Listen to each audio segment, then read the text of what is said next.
From beyond the farthest reaches of our galaxy they come. Two brains pulsing with a strange energy. These space brains come to share their love of science fiction movies.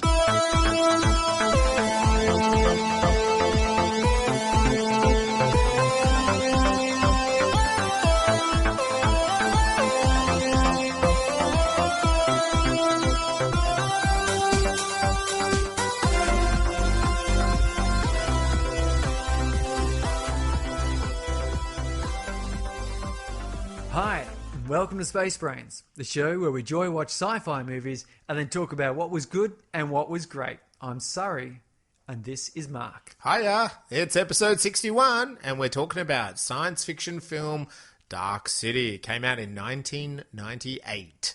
In this episode, we'll reveal what we thought about the film, the ins and outs of the narrative and the film language, plus a deep dive into a specific piece of science that the filmmakers were proposing. This was directed by Australian filmmaker Alex Proyas.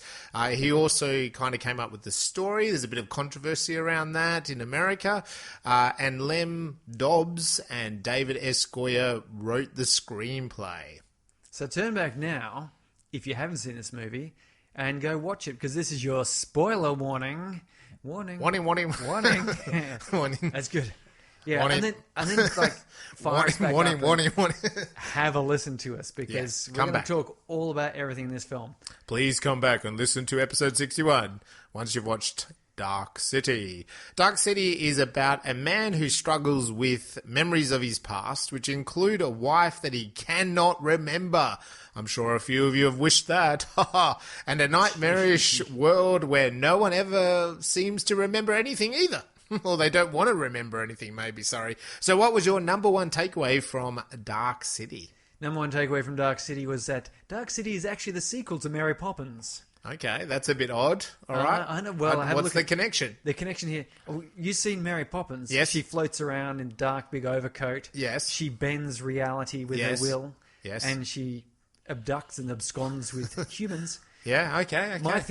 She was clearly the scout for the strangers. For the strangers. And this is the sequel. This is the follow. This is what happens after Mary Poppins leaves. Right. She disappears off. She just takes a part of humanity with her at the end of Mary Poppins. And then, the strangers came along and nicked off with a whole bunch of people. Fair enough. Yeah. That's what it is. So, Dark City, sequel to Mary Poppins. They're not the strangers, they're the Poppins. They're the Poppins. Yes, indeed, sir. And, Mark, was his hope warning or experiment? I found this one hard to classify, and you might think the same, and it'd be interesting to know if anyone out there listening understands or has a point of view on maybe, is this a hope warning experiment? To me, I'm going to go experiment, because basically you took a portion of humanity, you put them on this fake reality planet, spaceship, whatever the hell it is, Dark City, and you're taking memories away from people, I don't know, each night, every couple of nights, whatever. You're rearranging the way the world works, and humanity kind of keeps ticking along. It definitely has a hopeful ending, because our main character, and we have warned this, so stop now, but our main character does overcome this issue, of what the aliens are doing to him, and what they're doing to everyone, and then he's going to take control. So there's a hopeful ending, but I think that, to me, it's an experiment, because it's kind of like the what if of humans in this scenario, this actual alien experiment, and how the humans react. And I think until we get John Murdoch, the main character, coming along and sort of maybe accidentally being awakened, that then the experiment is broken and there is that hopeful side of it. So I did find this one hard to classify, but I did find this one, I don't think it's as clean cut. It'd be great if Alex Proyas could come on and tell us whether he thinks it's a hope, warning, or experiment. He's a relatively local fella. I'm sure we can get a He's hold in of him. Sydney. He's doing an awesome thing at the moment where he's developing like a special effects company for science fiction film, basically, but for all filmmakers. But I think it's targeted for sci-fi. They've got great visual effects dudes working there in his company over in Sydney, and it's all about taking filmmakers the opportunity to, like, you know, if you want to film on Mars in the morning, you can shoot, and then in the afternoon you want it on, you know, in Sydney, you'd be able to shoot that all in the one studio. So again, sort of like real-time digital rendering of settings. Nice. Yes, I think we've spoken a bit about that back in the 2001 episode. Some of that technology. Yeah, and the other thing, of course, is filmed in Sydney, which is nice. Yeah. Sharing some of the sets with The Matrix. Yeah, well, that does not surprise me. a year later, there are some crossovers in the themes and the story in this that a lot of people have noticed. Yeah, I think it's interesting, isn't it, that this film has it has that same feeling of The Matrix. Did you feel that?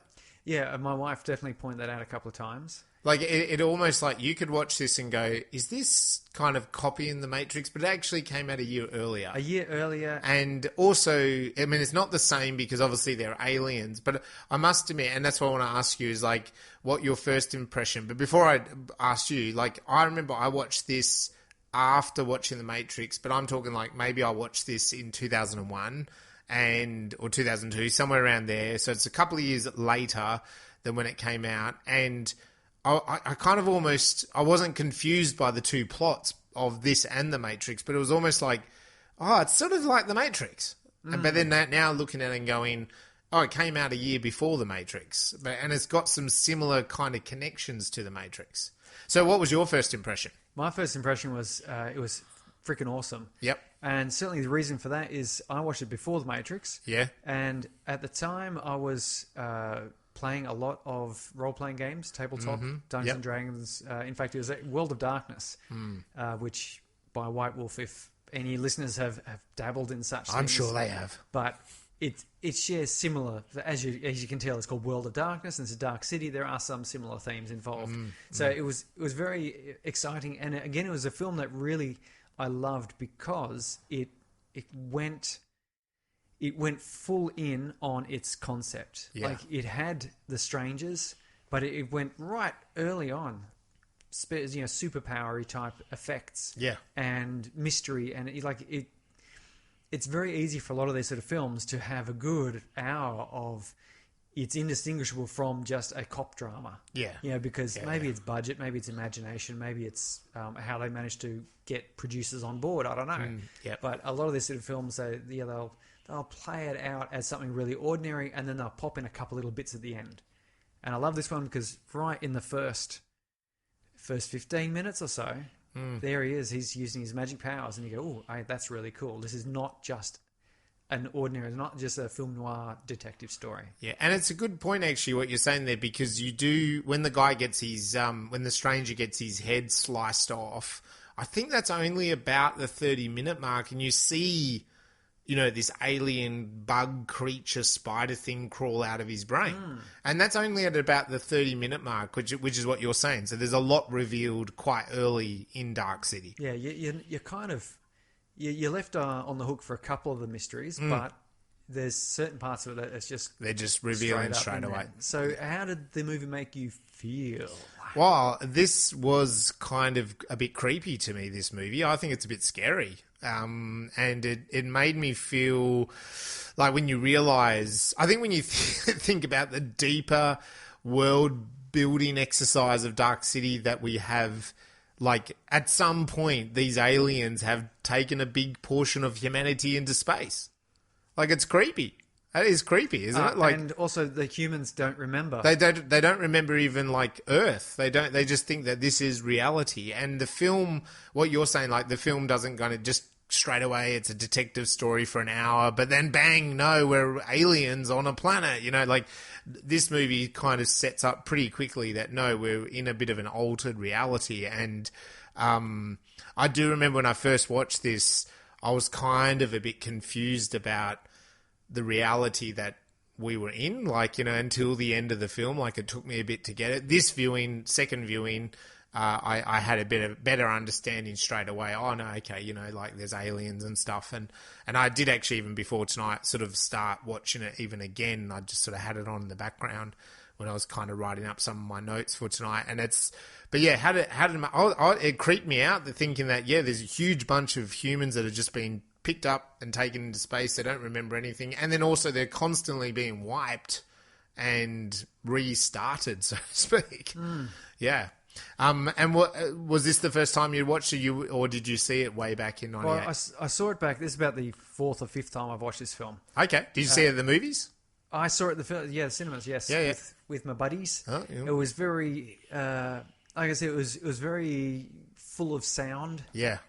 You don't quite get it on the TV screen, but it's one of these ones with, when the tuning special effect happens, you get like sort of waves of bass happening and things. It's very good. And what was the reaction like with you and your buddies back in 98? I said we were gobsmacked. We were like, this is best movie ever. Well, I don't know. We said that was The Matrix and... Well, this is still before The Matrix, yeah, Dusk right? Till Dawn were kind of better. Yeah. But at the time, this was definitely like, well, we've not seen a film like this. Yeah. And it's true. Until The Matrix came along afterwards, which I think managed to do it with more pizzazz, I suppose, or more mainstream flair. I don't know how you want to sort of say it, but it was a bit slicker. Yeah. Dark City, it starts to explore some of these concepts, like, who are we really? Are we just these thoughts? But the good thing about having watched it now about 4 or 5 times, whatever it is, you can see you can take a step back from some of that immediacy and do a bit more of an analysis of what the story is and what imagery is being displayed and so forth. So it was great. Cool. And speaking of the first times and impressions, what was your favourite scene? First time and this time? Tell me.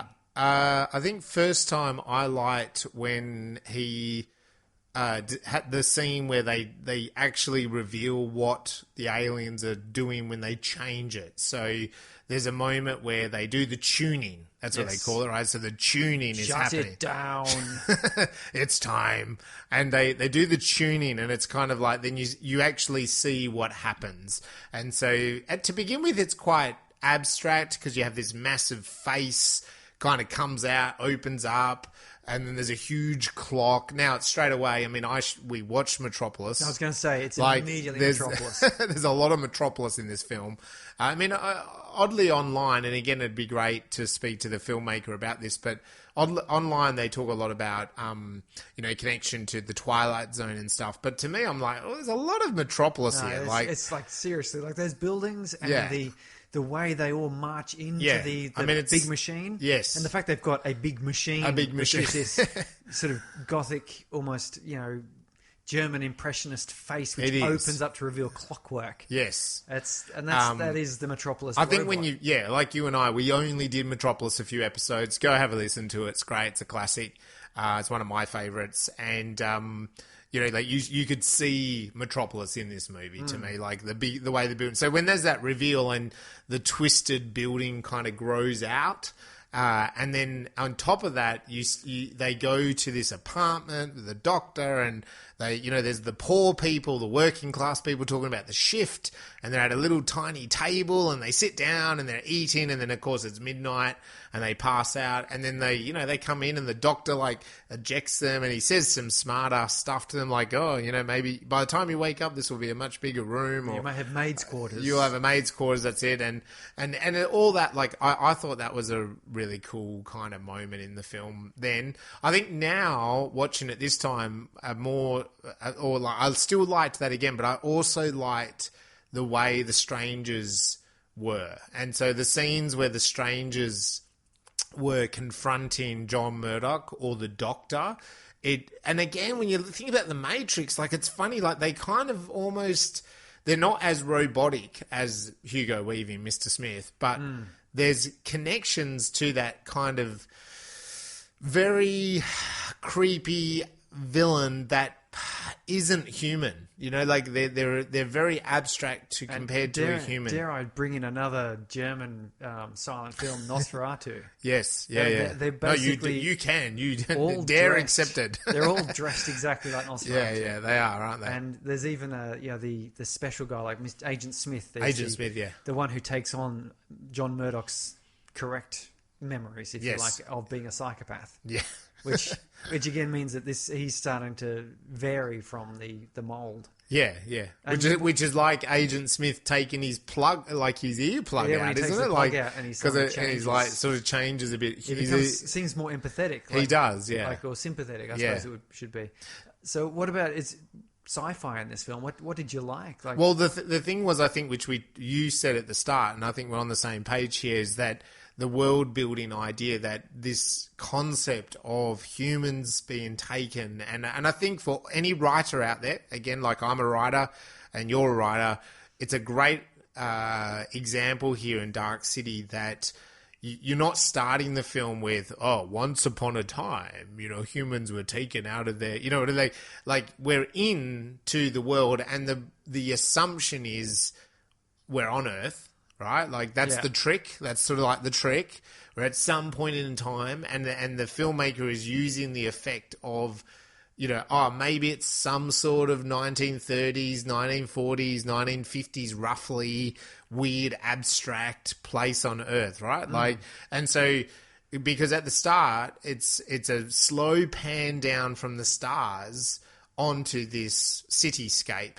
And why I'm saying 1930s, 1940s, maybe 1950s, I don't know, because you see the trains and you see the cars and you see the way people are dressed, and it's appropriate to some era. And the film style is that. Yeah. You imagine Humphrey Bogart sitting with a Panama hat down, smoking a cigar, saying, "She was a terrible dame." Yes, and interesting enough, Alex Proyas' version has no voiceover at the start. Yeah, I know. That's the one I saw. Yeah, as well. So you'll find that the commercial version has a voiceover, which, again, you and I talk a lot about. It's like, do we need that? And the voiceover on the commercial version pretty much says an alien species which was dying out, and it's Kiefer Sutherland, it's the doctor saying it. It was dying out, something along the lines of, like, this alien species was dying out, and they decided that they wanted to live on, and they thought one way would be... they discovered a species called human, and they thought one way would be to examine that, and that's all it is. Like, it's not an incredibly long piece of voiceover, but there is a voiceover. But Alex Proyas' version is not that, so it's just a pan down from the stars. I'm surprised that because the producers basically came in and said, "People aren't going to get it." Yeah, but within that first 20 minutes or something, Dr. Schreiber says a short version of that anyway, and then about 45 minutes, an hour sort of in, he holds Schreiber then gives them a much bigger version of it. Yeah. And then he holds the knife to the other's throat and basically gets a complete rundown. Yeah. And so it's not like you're not going to get it. No. Like, really. But I think you and I have talked about this. Like, I don't know, it seems like commercially some people need that setup or something. I guess it depends on who they're thinking their audience is. I mean, if they're thinking their audience is the casual summer viewer, like who turns up to the cinema and at that time they go, what's on now? Yeah. Dark City. Let's go watch that. Let's go watch it, as opposed to someone who goes, I've heard there's this really cool sci-fi film which is kind of a bit interesting and dark and experimental. Spacebrains talked about it. Let's go watch that. Those people will, not have a problem. But it seems, I think in the film, when you watch a lot of film, and I guess now even with TV, that opening introduction, written code or voiceover, quite often is maybe just about expanding it for a bigger audience. Well, it's funny. My wife and I... But then the question is that the problem with Star Wars? Do we need that for Star Wars? Do we need the opening credits? They become iconic, right? But do we need them? Well, my wife and I were talking about this as we always do, because when I watch a lot of these films, if they have an opening text, I cover my eyes. I cover it so I don't see it. And then I go back and watch it after watching the film. And we were talking about this going, there's sort of a couple of films like The Terminator doesn't really do much of an intro sort of thing. We're just sort of into the world. But then we said, The Witcher, not a science fiction film, I know, but we watched that first episode of The Witcher just going, what the living crap is going on here? Yep. Like, the only reason we went to episode 2 is because, well, first of all, it was kind of a fantasy with movies and magic and monsters, and we like that. But other people had said that it's good. So we watched episode 2, and most of the way, episode 2, we went, oh, okay, I'm starting to get this now. I'm starting to get a feel for it. But we're sort of thinking, could The Witcher, did they go a little bit too far in throwing you into the midst of, and literally, because it's a time-chopped thing, the midst of something with no explanatory at all, where you're just going, what the hell? But I think, and you and I have talked about The Witcher a few times, I think The Witcher overcooked that first episode. I think they told us too much. I mean, I can tell you from learning from script writing teachers and stuff like that, like way back, there's an expression like show, don't tell. And The Witcher didn't do that. They were telling us through one character talking to another. They were giving us exposition, scene, yes. And so, because I was the same, like my wife and I were actually also the same with The Witcher, like that whole scene in the castle and stuff, like, and I even look back, like I really enjoyed The Witcher. I can't wait for season 2 now, right? Like it's coming, I think December or something they're saying, and they're also saying Henry Cavill has signed on like for 5 seasons of it all. Whatever, which is exciting. I liked it. I liked the first season. But that first episode, like, I mean, honestly, like, we were just going, oh, I don't know if we should keep watching. And I think if I break it down, it's not about acting, camera, anything. It's just like, why did they have to explain so much? Why did they feel that so much was needed, And I think, in a way, Dark City, I mean, this is what Alex Proyas is trying to do. Like, you don't really need the voiceover because part of it is that they are actually trying to trick us like the people in Dark City. Like you shouldn't know. You shouldn't really know. And I mean, I go to Christopher Nolan's Memento, right? Like Memento is about a guy with a 5-minute memory, and therefore the film is told in 5-minute segments in reverse chronological order. Some people hate it. I reckon it's a brilliant film. It launched Nolan's career. But the thing with that is like, it's obvious why he chose to do that. He chose to do it to give the audience the feeling of having a 5-minute memory. So you sit there and you watch Memento and you're confused. Yes.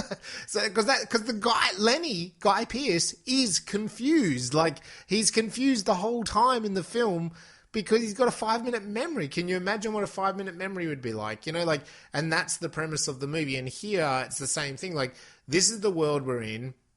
It's really weird. It's strange. Every night at midnight, everyone passes out because the aliens are doing their experiment.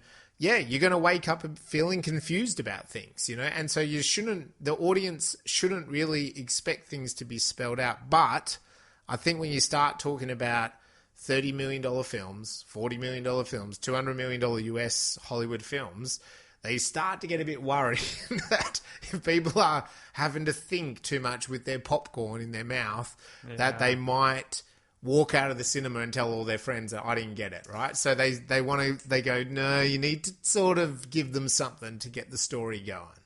And I think that's what happens. I mean, that's my experience with it. So you've made a couple of short films, and I know that one thing you can do with short films, stay with me on this one, enter them into film festivals. We can.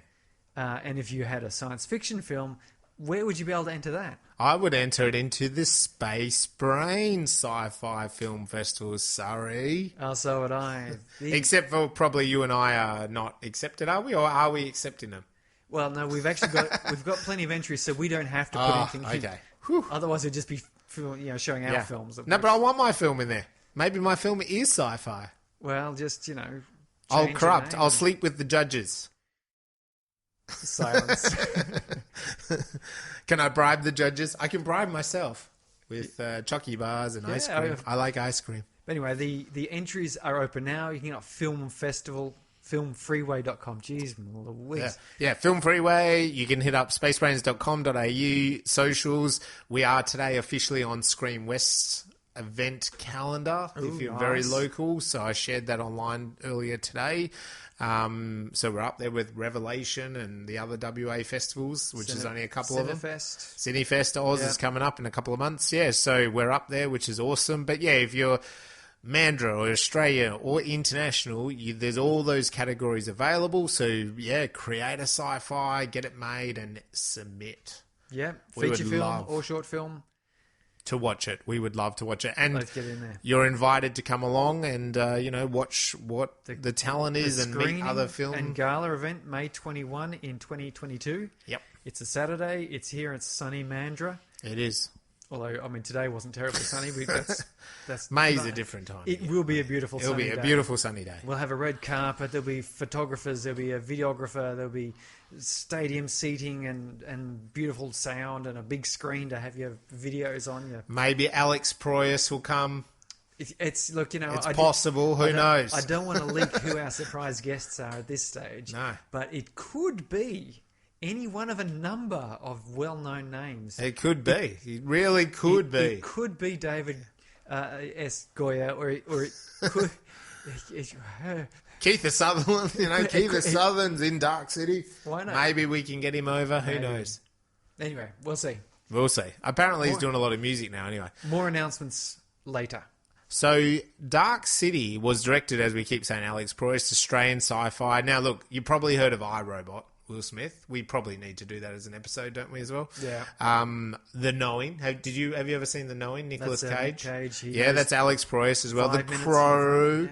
The Crow, right? Not as The Crow. Yeah, Alex Proyas did The Crow. That's because my wife actually said, "Oh, this looks a bit like the. It sort of has a feeling like The Crow." Same guy. Okay. There you go. And in fact, David S. Goya wrote The Crow 2. Oh, okay. Yeah, just so you know. So the same guy that wrote one of the screenplay writers also wrote The Crow too. And what was I also going to say? Gods of Egypt or something was Alex Proyas' last film a couple of years ago, 2016. It's like a bit of a fantasy myth film thing, big creatures.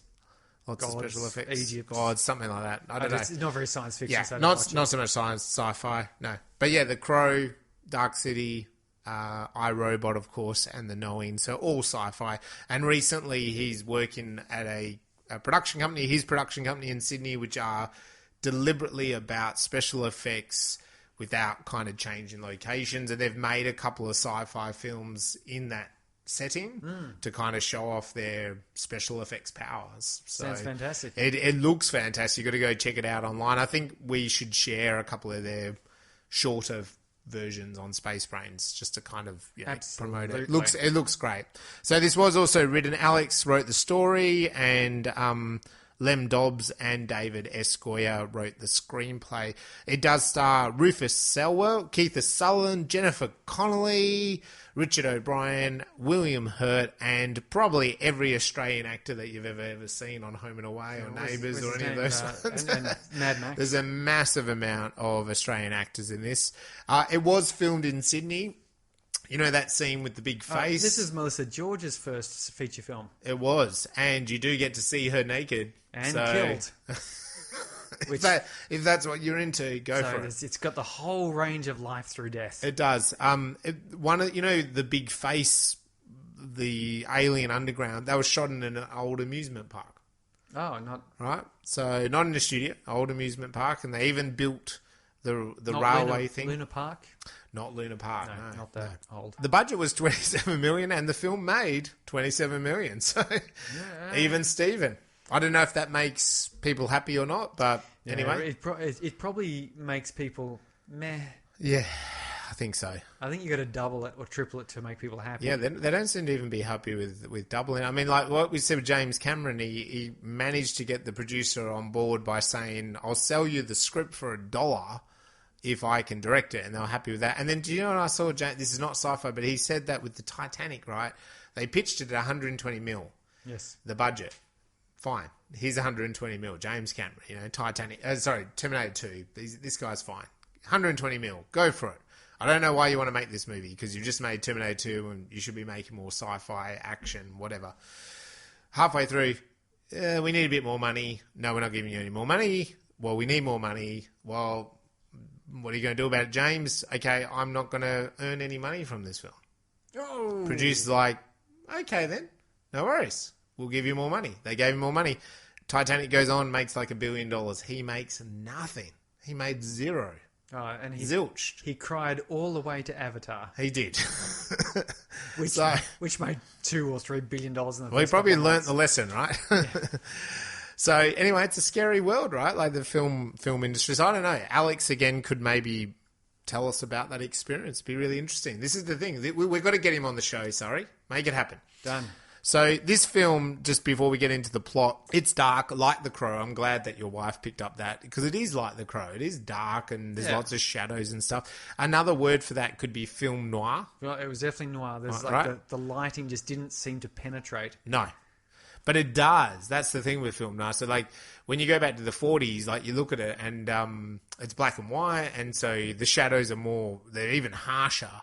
But the light that they do put on a subject, a person, whatever, is then so important. So whether it's a shadow or whether it's like a door creeping open or whether it's like a lampshade light or whether it's the light coming through, like windows or something, it's always very important what is lit. So here in this film, there's a really great moment where, you think the detective is going to go to the captain, but he's actually letting Murdoch out of the police station. And they cut to the captain, and you're thinking, oh, that's what's going to happen. Ha ha, I'm the audience, I know everything. But no, it's the strangers coming in to the captain. He just has this beautiful shot of the doors opening and the shadow coming towards the captain. And also the captain's sitting up high, so he's all got shadows all over him and stuff like that. So this film is dark city, and it is dark, but it's deliberate dark.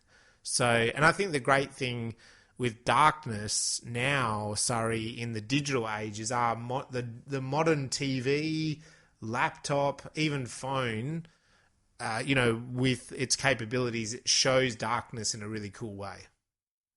There was an era like you and I in the 80s, 70s, cool 80s. Way, as in, like in a good way, okay. Yeah. Yes, it's high contrast. The contrast works. What they call a high dynamic range. Yeah. Yeah.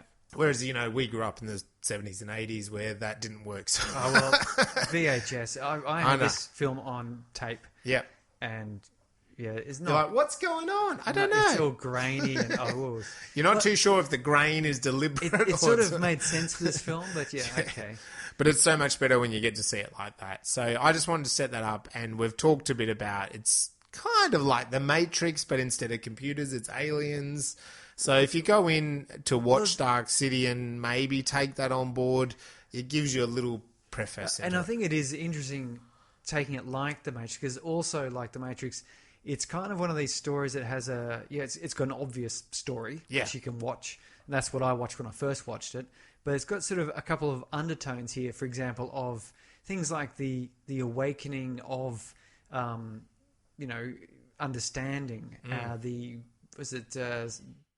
The cave, the parable of the cave, where the person's sitting in the cave, and I think was it Socrates, and you're just seeing shadows on the wall, and you think that's all there is. Yeah. But then at some point, you follow the light back, and you come to the outside world and discover the things that are causing the shadows. Yeah. And that sort of waking up. It's like a coming of age. Yeah. It's biblical, and I'll talk a bit about that as well, which is sort of a bit of a. My first was Mary Poppins, because of the way these dudes floated around. They all looked like you put an umbrella in their hands, and they all look like Mary Poppins. But I've got a he menacingly floats off holding an umbrella. So just a spoonful of sugar helps the memories go down. Yes, that's right. So I'll talk a bit about that as well when we get there, because I do love myself a bit of biblical allegory. Yeah. Which is from The Matrix as well. But it's this one as well. Like, I think in a way, Dark City, when you do think about the narrative overall, it makes more sense. This is more what you would tell a writer to edit the story to. Like, come in on the action. So you come in on John Murdoch waking up and go, who the fuck am I? Where am I? I'm in a bathroom. I'm bleeding. Oh God, there's a naked woman that's murdered, and who, and literally not knowing who I am. The Matrix, it's almost like, no, I live in a boring world and I've got nothing to live for. It's like going back a step in a way, right? And then he wakes up in the bathtub, going, who the hell am I, right? Like, and that's at the 35-minute mark of the Matrix, whereas this film does it in the first 5 minutes. First 5 minutes, like where it's it sets up like, who the hell am I? So I really love this opening scene. The lighting is beautiful. It's gorgeous. The dark green tiles, yes, that could have been any color, but that dark green, it just really.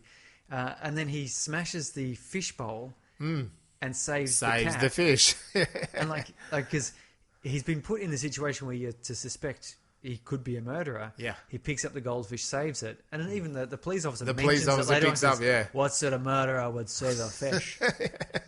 That's sounding a little bit John Wayne. I'm sorry. Yeah. And the other police officer, saves the fish too. Yes. Tries to scoop the fish up. Put him in a little glass. Yeah, it's clever. So we do open up on this city, and if you watch the common version, there's voiceover telling us that these strangers abandoned their planet and they came to ours. And that the Dr. Schreiber, he helps them conduct their experiments, and he's portrayed his own kind. So, and then he kind of creeps through this city that's a beautiful film noir, dark. It looks like Metropolis. It's very deep.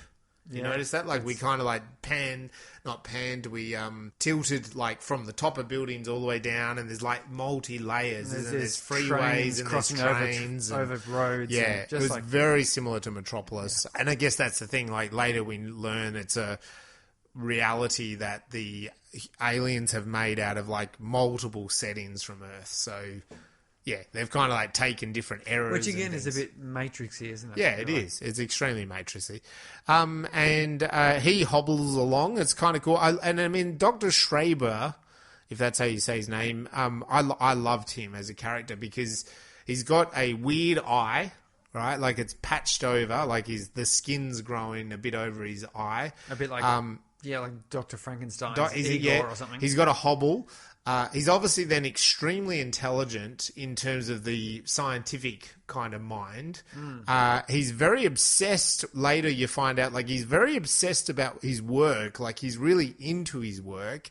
He sort of speaks a little bit in weird riddles. And but then at the same time, he's also trying to kind of make amends. So I think as a character, he's kind of a pretty it's a deep character, right?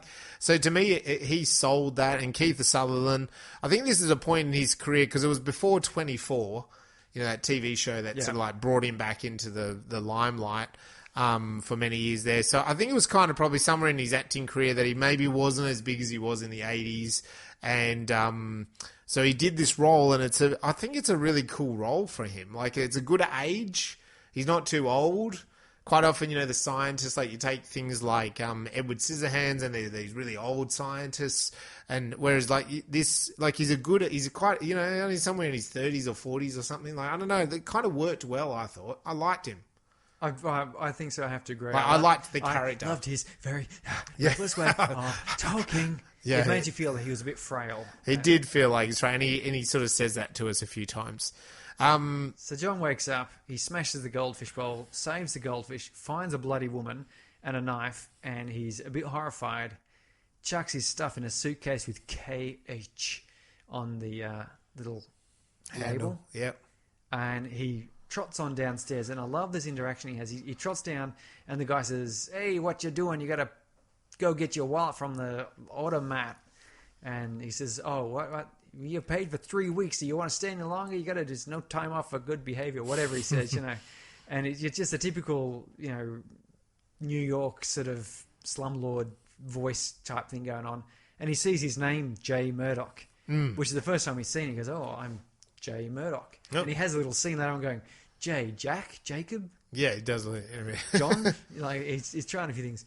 But yeah, so he goes off and the... As he's going, we get the first glimpse of these strangers people. This group of men, trench coats, similar to the Matrix. They're very pale white, hats. But there's a kid with them. I think in this opening scene, you don't necessarily see that it's a kid, right? It's just a little person. But they're all very mysterious. They're shadows in a way. And they kind of rock up and they realise that he's taken off, which is a bit weird. They're a bit baffled straight away.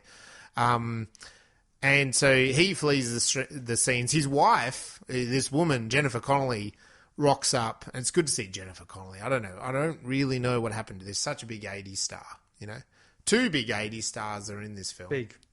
And anyway, she rocks up. She's like, because she's beautiful and you know, talented actor. And she walks up to the doctor. She tells the doctor that you know, who the hell are you kind of idea. And he's got this great thing going on when he talks to her. It's a bit of Pope in the pool stuff again. Yeah. But it's like, it's just put a rat in this trap maze thing. It's a circular maze. Yeah, and it's this big, beautiful white rat. And he's saying to her that he was John Murdoch, your husband. He was the doctor, and that he's having he's had a psych break. He knows all about that she cheated on him, and he's kind of just gone down a rabbit hole, and he's had a big psych break. So if you see him, it's a classic. If you see him, give me a call. Give me a call because I can talk him down. Yeah, I can talk him. I can bring him back. And there's this kind of great shot above the cage. I don't know if you noticed it, sorry, but like, you know, and the rat is going around, and the doctor actually says, he goes, "Oh, this is a very primitive experiment going on here." Yes, it's an experiment. A primitive experiment. I wouldn't do anything like this to my subjects. Yes, but I'm doing it to this rat. So following the clues, Murdoch starts to learn about his own name.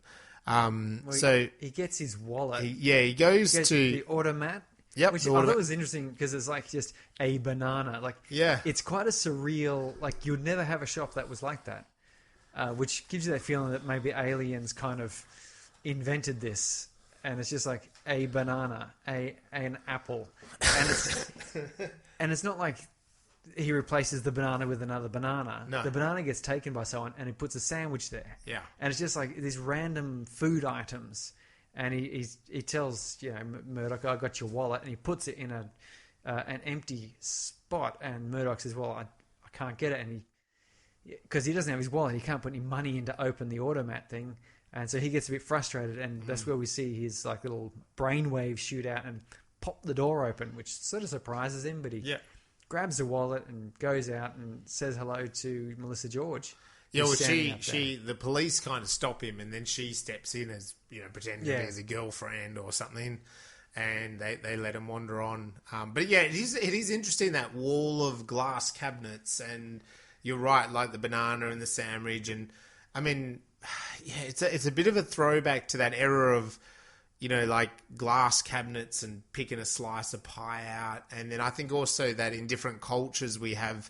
You know, there's those, you know, maybe it's a Japanese culture where they've had the kind of like conveyor belt of food. They definitely have these things in Japan. Where but this was kind of weird because it's like there's like a plate with just a banana sitting on it, and the label handwritten says, but, you know, like, banana. I mean, I know we don't do it now with COVID, but you know, like you go to places like the airport and they can be very sterile like that where, it's not just a banana, that's exaggerated, but it is like a sandwich on a plate. Yes. And you buy that. Or a hospital sometimes, you know. It's like this literal sandwich wrapped in a bubble on a plate, you know. I just loved it because it's like, obviously it's a banana. Why do you label a banana? A banana. Like, I know, it's weird, eh? And you can only buy one of them, you know. So he goes out and goes up to this, obviously a sex worker's house. Yes. And at the same time, we cut into the detective, Frank Bumstead. What a name! I know. They've all got really interesting names. I mean, I'm sure there's something to it. It'd be great to speak to Alex Proyas again about these names because they're all very. You know, did you notice it? Like Murdoch, Bumstead, Polinsky. Polinsky, he's gone crazy, you know. And then I don't know it now, but the two cops as well. Like they really named the cops. The little rookie, like, "You're back on the case, Hummerford," or something like their names were really, and then she's always Mrs. Murdoch. This is Murdoch, your husband, you know, like it's like and then all the strangers, right? Like they're Mr. Hand and Mr. Left, Mr. Book. Yes. So they've all got these particular names, right? Yeah. But anyway, at the same time, the Frank Bumstead, he's at the hotel, and there's a nice bit here where there's a different concierge, right? Like the concierge has been replaced. So we, the audience, are like, and the thing I like about what's going on there? It wasn't a subtle replacement. No, they changed it. So the original guy was like a slim built, small, sort of middle-aged, mustachioed, you can imagine Italian American from Brooklyn. Yep. I'm just making this up. I don't really know. So if you're a small, middle-aged, mustachioed Italian American from Brooklyn, and you go, "Nah, that guy ain't no one of us," because I'm sorry, I apologize for that as well. But then they replaced him with like a more heavy-set, larger, black man with without the same accent. Yeah, he says the same. No line. time off for good behaviour. He said, I told him it's the money straight down the barrel, and there's no time. Almost like he's sort of rehearsing it. Yeah, it's and by making it so obvious, because it'd be easy to miss that if it was just some other white dude with dark hair and a mustache. You'd pass by, but they made him starkly different size, different shape, different colour, the whole lot. They did, so that you wouldn't just think it was just you not remembering, right? No, so it's a really nice little moment that they're giving us, the audience, like a little treasure, aren't they? Like a little piece of the puzzle. Whereas, like, the detective doesn't know. When he's they're investigating the hotel room, revealing the stuff that we already know. This is where you get Polinsky. He's sort of like, he's a madman. He runs in, ranting and raving, and then the police drag him. No way out. Yeah, there's no way out. No way out. They Colin Friels, great Australian actor, plays this madman, and they reveal him. And Frank Bumstead's a bit like, ugh, well, this is the case they give me. I just follow up what I'm being given. Back at the station, Mrs. Murdoch rocks up, and at first Bumstead's not too impressed with her. Not like, who the hell are you? Missing report, and then realising that she's, Murdoch's wife, he should talk to her. So he starts talking to her, kind of straight away getting the impression that why would he be a murderer? Like, it doesn't seem to fit the bill. So they're a bit confused about that, but, obviously that's going to look... We cut back to Murdoch at Melissa George, the prostitute's place. She's sort of seducing him just by getting naked. Easily done, I would say. Surrey works most of the time. And it's a funny scene because he kind of he advises her that maybe this isn't the right time for you to be doing this kind of behaviour. I don't know if he's quite getting who she is, but and needs to be safe. And then he heads off. He doesn't stay, and she's missed out on the fee, hasn't she? Yeah, and she's a bit disappointed. So he heads off. He's dragged out a postcard out of his pocket of Shell Beach. Shell Beach. And he notices a big billboard of Shell Beach. And it's one of those moving, old school... I don't know if we've ever really had those signs in Australia, but... We're not big on billboards. We're not as big on them. I think now with the digital, we're in there. Digital stuff going on there. Yeah, there's a fair bit. But the before digital, a literal moving hand, like a 3D picture, but the hand moves, and there's Shell Beach, and you can see it's worn and tattered. I loved it about this in this whole film. There's so much that's worn and tattered. Again, like The Matrix, like it's all sort of worn down. The trains are, the cars are, the costumes are, the locations are. Nothing's polished, and so he kind of goes and investigates this, and he's suddenly pursued by these strangers, and so they're kind of coming up on him, and one does, and he, there's this troop of them, the Power Men, and I think what the first one, he kind of pushes back, and the ledge cracks a bit. Yeah, he falls down, gets Yeah, strangled. but then he with his mind, he manages to break the. Yeah, he convinces the ground to crack apart. Yeah, the ground crack, and they don't realize he can do that, so they disappear. And the one that falls completely then flies up behind him. There's a bit of a struggle, and John Murdoch falls in the ropes, and it's pulling on the machinery that's swinging his hand, and his hand suddenly gains the momentum and strength of a swinging samurai sword. It slashes off the back of this guy's skull, and we get a spatter of thick red goop. We do. And he drops down, and it's kind of really gross. And John Murdoch is not too pleased by this. No. But particularly displeased when he starts seeing little shiny tentacle things start crawling out, and you're going, what the hell is this? And this weird slug, tentacle mouth thing, kind of translucent blue glowy thing, climbs out and then quickly... Yeah, it kind of roars at him and then rolls over dead. He goes, yeah, and we cut from there. We go to underground. I think the camera literally goes down underground, and there's a whole bunch of these pale men. I loved this. Like, I really loved this scene because it's like a choir of them, right? Yes. Like, it's a huge bunch. It's a school. There's a group, and they're very much scheduled up a sort of embankment in a way, and they're all like moving in motion together, and they're all wearing the same sort of costumes, all shaved heads, all very pale. Again, very Metropolis-y. Yeah, again, very Metropolis-y, and just very uniform together. And we learn very quickly that they talk together, and they all have names like Mr. Hand and Mr. Quick and Mr. Book and whatever. Mr. Book's the big dude. Yeah, okay, he's the main guy, right? So, and they're doing that. So it's like, oh, okay, so there's this underground lair of all of these guys. John creeps out of his wife in the darkness. I think she comes out of the shower or something. She comes home, I think. That's what I mean. She's at home, and I think maybe she comes out of the shower or something. It's the classic, the light turns on, and there he is. There he is, yeah.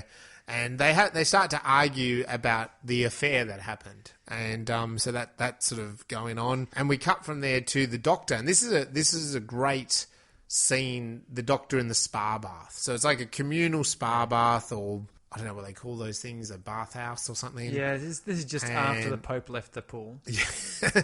And he's having a good relaxing time, the doctor, but then one of these pale motherfuckers rocks up and creeps him out, and he you notice like he kind of like moves to the middle of the pool, like he's and then that one's like, we don't like the moisture. Yes. You know how much the moisture makes us feel uncomfortable. Keep saying the word moist. Moist. I don't like being moist. I don't know. Doctor, you seem a bit moist. I don't know who likes the word moist, but you aliens need to learn that. We don't like it. But he basically says to him, well, you're stuffed up. We found the needle, at the apartment, and the doctor says, yeah, I was trying to prod Mr. Murdoch, and it didn't work. He woke up. You get them sometimes, don't you? Runaways. And they say, oh, it's not like this one. And the pale man says, you'll create another memory. And he's like, okay, I'll do another one and we'll prod Mr. Murdoch again. We'll give it. And he goes, no, we want a copy. But it doesn't take in you guys. He doesn't It's always been, well, no, this is worth it. We think it will work. Yeah. And then so we cut back to Murdoch arguing with the wife and in particular, he says, I don't know who you are. I don't remember anything. And so his wife's going, oh, okay, he really has kind of lost it. Yes. And this is where Blumfeld rocks. Blumfeld? Blumfeld, is it? Bumstead. With his accordion thing that he loves. Yeah. Did I tell you about my accordion? Oh, my God. The killer's here. He barges in and it's like, oh, and so there's a chase scene and he chases him down the stairs, and this is where again he uses his power. There's a nice sort of like dead end brick wall, zaps it into a door and boop, pops through, and then the detective's like, where the fuck did he go? Jeez. Yeah, I think so. Yeah.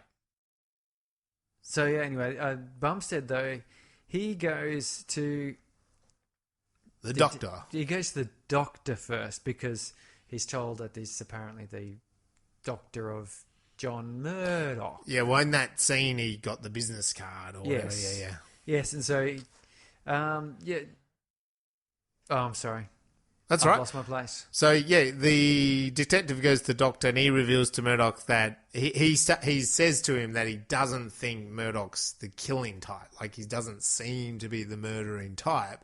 And the doctor is saying, oh, well, I'm an expert on personalities. Oh, yes. It's that weirdly uncomfortable. Yeah. Like, you're a detective. I'm a psychologist. I know what I'm doing. Yeah, so I'm good to... you are, sad and lonely. Yeah. Well, to be fair, he probably mixed up his memories. So he probably knew it, yeah. And I just... The parting shot should have just been... Moist. Moist, yeah. At the same time, John gets into a cab to escape, and the cabbie's got like another Shell Beach postcard, or I don't know, something, or a little thing. And he's like, yeah, my wife and I, we went there on a honeymoon. He's like, oh, great, okay, so you probably know the way, you're a cabbie, you know. And he's like, yeah, you just take Main Street and geez, I don't remember, somewhere down Main Street, you know. Yeah. And it's like, well, why don't you remember? He's like, well, I just don't remember which road you take, but it's there, you know. And so you're starting to get this impression that there's something weird about this Shell Beach, you know. And that's what John is kind of also feels like he's been drawn, that there's a bit of a secret about Shell Beach. Bumstead rocks up with the past detective. His wife's not impressed. Goes in there. He's got this room. It's got the writing all over the wall and the ceiling. And classic crazy person. Classic cray-cray. And he says to him, well, that's not my wife out there. And he's like, what do you mean? He's like, I don't even know who she is, you know? So it's just he's coming across totally cray-cray. And the detective's not too impressed about it, but I guess he's, you know, as a detective, he's taking it all on board. Yeah. And at the end, his last line, actually, he says, this is not actually a joke, but... So I thought that was kind of a pretty cool last line. The Doctor enters a wall. He walks into a wall. Right, yeah, the wall is a door. Murdoch's following him or spotted him or something. Yeah. Spots him, something like that, and he goes into this. Watches these bricks turn into melt. A door. Yeah, and the door, and then we follow him. The strangers take him down this roller coaster, stand-up roller coaster thing. I love this thing. It's very Tim Burton, isn't it? Yes, and the props department said that they didn't have the budget to make a bunch of these, so it's just literally one, and they just shot the one over and over, kind of to make it look more so. So this is, I think what they meant is like it's one little stretch of roller coaster, and they just kind of had to keep wheeling them along each bit, changing it. Well, that's the old Doctor Who thing where they've got two corridors, and they just film them coming from down one and turning right, and then another one they go down and turn left, and then there's one they go straight to the camera, and then the one away from the camera. That's right. Well, they've been going through corridor. And I'm pretty sure every film that does it, you see the number of times you see people running through a building or a complex, and I've never seen a building with that many turns and corners. That's right. Like, you know, my high school would have been a good example of it. It was literally a square with a bit in the middle, like what do you call that, a courtyard in the middle. But, you know, one of these films would have had people running down and turning and going upstairs and around another corner, around a corner, down all corridor after corridor after corridor. And you go, there's literally 4 corridors. And you can see them through the glass. Yes, you know, that's it. But, it's there's movie no magic. dead ends in movies in that way. It's movie magic. It is.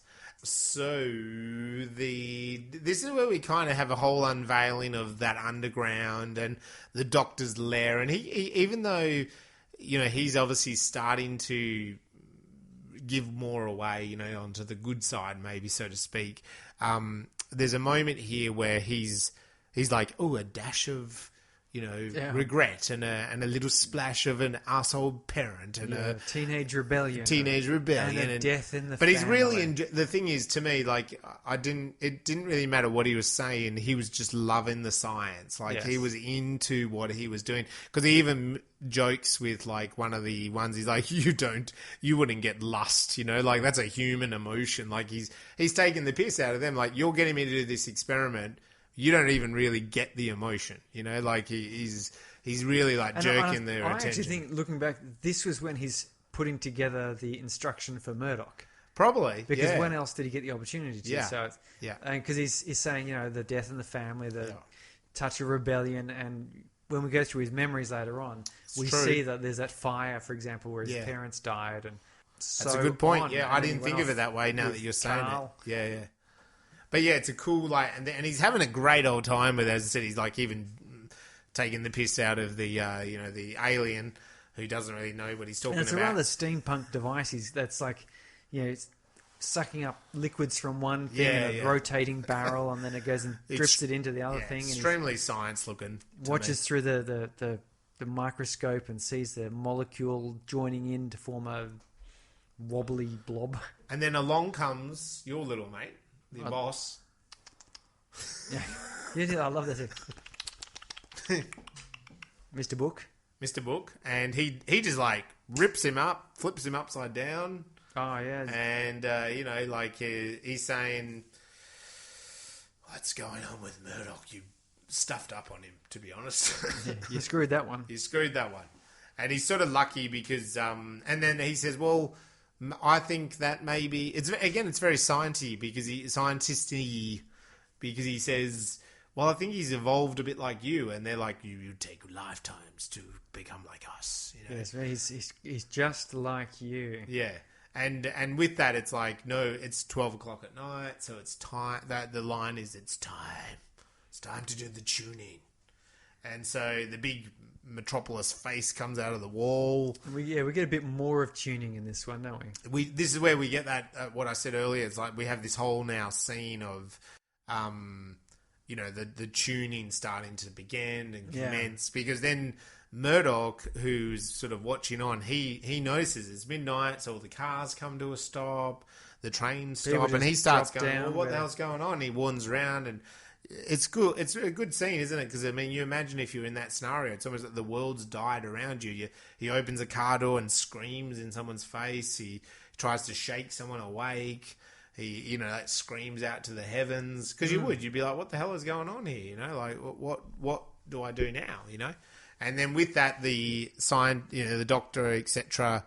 Come out and they're doing this tuning, and as to me, this is a really favourite scene because you've cut to this couple having dinner, and kind of the man's a worker, like a coal mine worker almost, and he's like, oh, it's another night shift, and Barry doesn't want me to work, and he won't pay us the right wage or whatever. And then they've come in and they do this tuning, and the house just it's a really, like, the special effects in this particular sequence I think are brilliant, because the house grows as this whole thing unfolds, right? I love the way the table goes into that classic rich person's table. It does. Candlesticks. They're at opposite ends of this huge table, which is totally ridiculous. And mountains of food. And there's platter and platter of food, and they've got maybe just a little thing on their plate. You go, there's no chance you're going to eat that stuff. No. So it's a great moment, and I think you said it, the doctor says, the maid's quarters, you might wake up and there'll be maid's quarters. And he goes and injects the little kids in the head. Which, that's pretty rough, really. It is. Everyone has to be injected in the head at some point, sorry. We also see these buildings rise and the streetscapes change a bit, and you see them like dumping someone into a barber chair and like changing their top, and so the whole point here is showing us the fun and games of this is how it works. Yeah, it's really interesting. I think maybe this is the part where people compared it to Twilight Zone, because there are a couple of Twilight Zone episodes that I remember which were sort of, when you're asleep, that's when the world gets created and stuff changes and you didn't know about it. And dreams are when people accidentally wake up and sort of wander out to these weird escapes. So the doctor comes out, he's done his job, he's probably very content, and this Murdoch confronts him, and they have a little bit of a moment, I think, on the street, and then where the doctor starts, well, I'm here, I'm actually going to try to help you, but Murdoch uses his mind and knocks in the syringe and says, inject yourself with this and you'll know everything. That's right. And that's why I think that's when he was mixing this up, was back in the... And he says, well, maybe I'll just take that and keep a hold of that. Yes. And then knocks him over using his mind, right? Yes. And says, you really can do it. And he's like, I did that? Yeah. Meanwhile, The Strangers is where we have Mr. Hand gets injected with the Murdoch memories. Yes. And it's not good because he gets the memories that John Murdoch was supposed to have had implanted but didn't get finished. I do wonder if they chose Murdoch because of Rupert Murdoch. Rupert Murdoch? I don't know. Big Australian media tycoon, or global empire tycoon. I know, I always associate it with the A-Team. Yeah. Murdoch was the crazy pilot who was insane. I know, Rupert Murdoch was also insane. He acted a bit crazy. I don't know. It'd be another... They've got lots of questions going on here. So Murdoch, he realises with his suitcase that there's Uncle Carl. There's a... Yes, KH. He has a bit of a memory there. Yeah, he has a bit of a thing of like, I could go to Uncle Carl. So he goes to Uncle Carl, and Uncle Carl's a little old man in a wheelchair. He's in Neptune's palace, sort of. Which is kind of like tucked away. It used to be an aquarium or something. Yeah, well, I love this scene where he throws the rock So it's got the box office there with a closed sign, and it's all locked up. So he can't get in. So he throws a rock through the window, and it knocks the sign, spins around to open. Yes. And I just want to know, was that an intentional thing? Because it's so neat that it's closed, he throws it, smashes open, it's open, and he lets himself in. Or there's just a happy coincidence and he went, I'm keeping that tape. Maybe. I know, it's cool, isn't it? That's a good one. So, but he goes in a car, Carl's in a wheelchair and confronts him with a shotty because, John, my boy. I haven't seen you in years. When was the last time? It must have been, I don't know. It was a while ago now. Yes. Faded memory again, repetition. Yeah, but it was years. And he does confront Carlin about memories and so forth. He shows him pictures of his childhood. He asked about his parents, and he says, well, your parents died in the fire. And they're looking at some photos, and it's like, whoa, hang on. When I was after the fire, I had scars. Yes. From the fire. Yeah, you did. And he goes, well, I don't have scars now. And Carl kind of dismisses it pretty quickly. Yeah, he gets a bit confused and goes, yeah, I don't know. You've gotten older, your body's changed, Yeah. But, we're feeling that it's funny. And then he says, that's enough, go to bed, and we'll wake up. And then that's when John also says, but hang on, when was it day? Yeah, when was the last time I remember doing something today? Not in a distant past memory, but really like yesterday or and last again, week. Carl's like, you're tired, it's midnight, look outside. And he goes into his room, which was left just the way it was. Yeah, so it's a kid's room. And room. he opens up the drawer and finds that little book, the Shell guide to Beach. Shell Beach. Yeah. And he opens it and it's blank pages. There's no pictures. Oh, that's crazy. That is. We humorously saw the strangers in the little conveyor belt production line producing all the little mementos and altering, IDs and so forth during the tuning, which I thought was that was great. So they can just alter reality with their minds, but they all work in a big conveyor belt production line, making these little trinkets and stuff. Like it's just. I want to make Surrey's little postcard that he sent himself as a child, like Santa's little workshop. Yeah, it was Santa's workshop, wasn't it? That creepy. Creepy one. If all the elves look like Nosferatu. They do. The detective and the wife are kind of back together talking about Murdoch. They're in the car and he's got the accordion. And he says, I got that from my mum, and my mum died recently. And she's like, oh, it's beautiful, it's an absolute beautiful accordion. And then he's like, but I don't remember when she gave it to me. Yeah, don't know. But it's really important.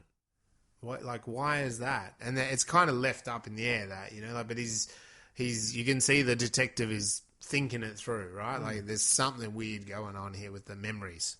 It's 12 midnight, so the sleep happens again and the world changes.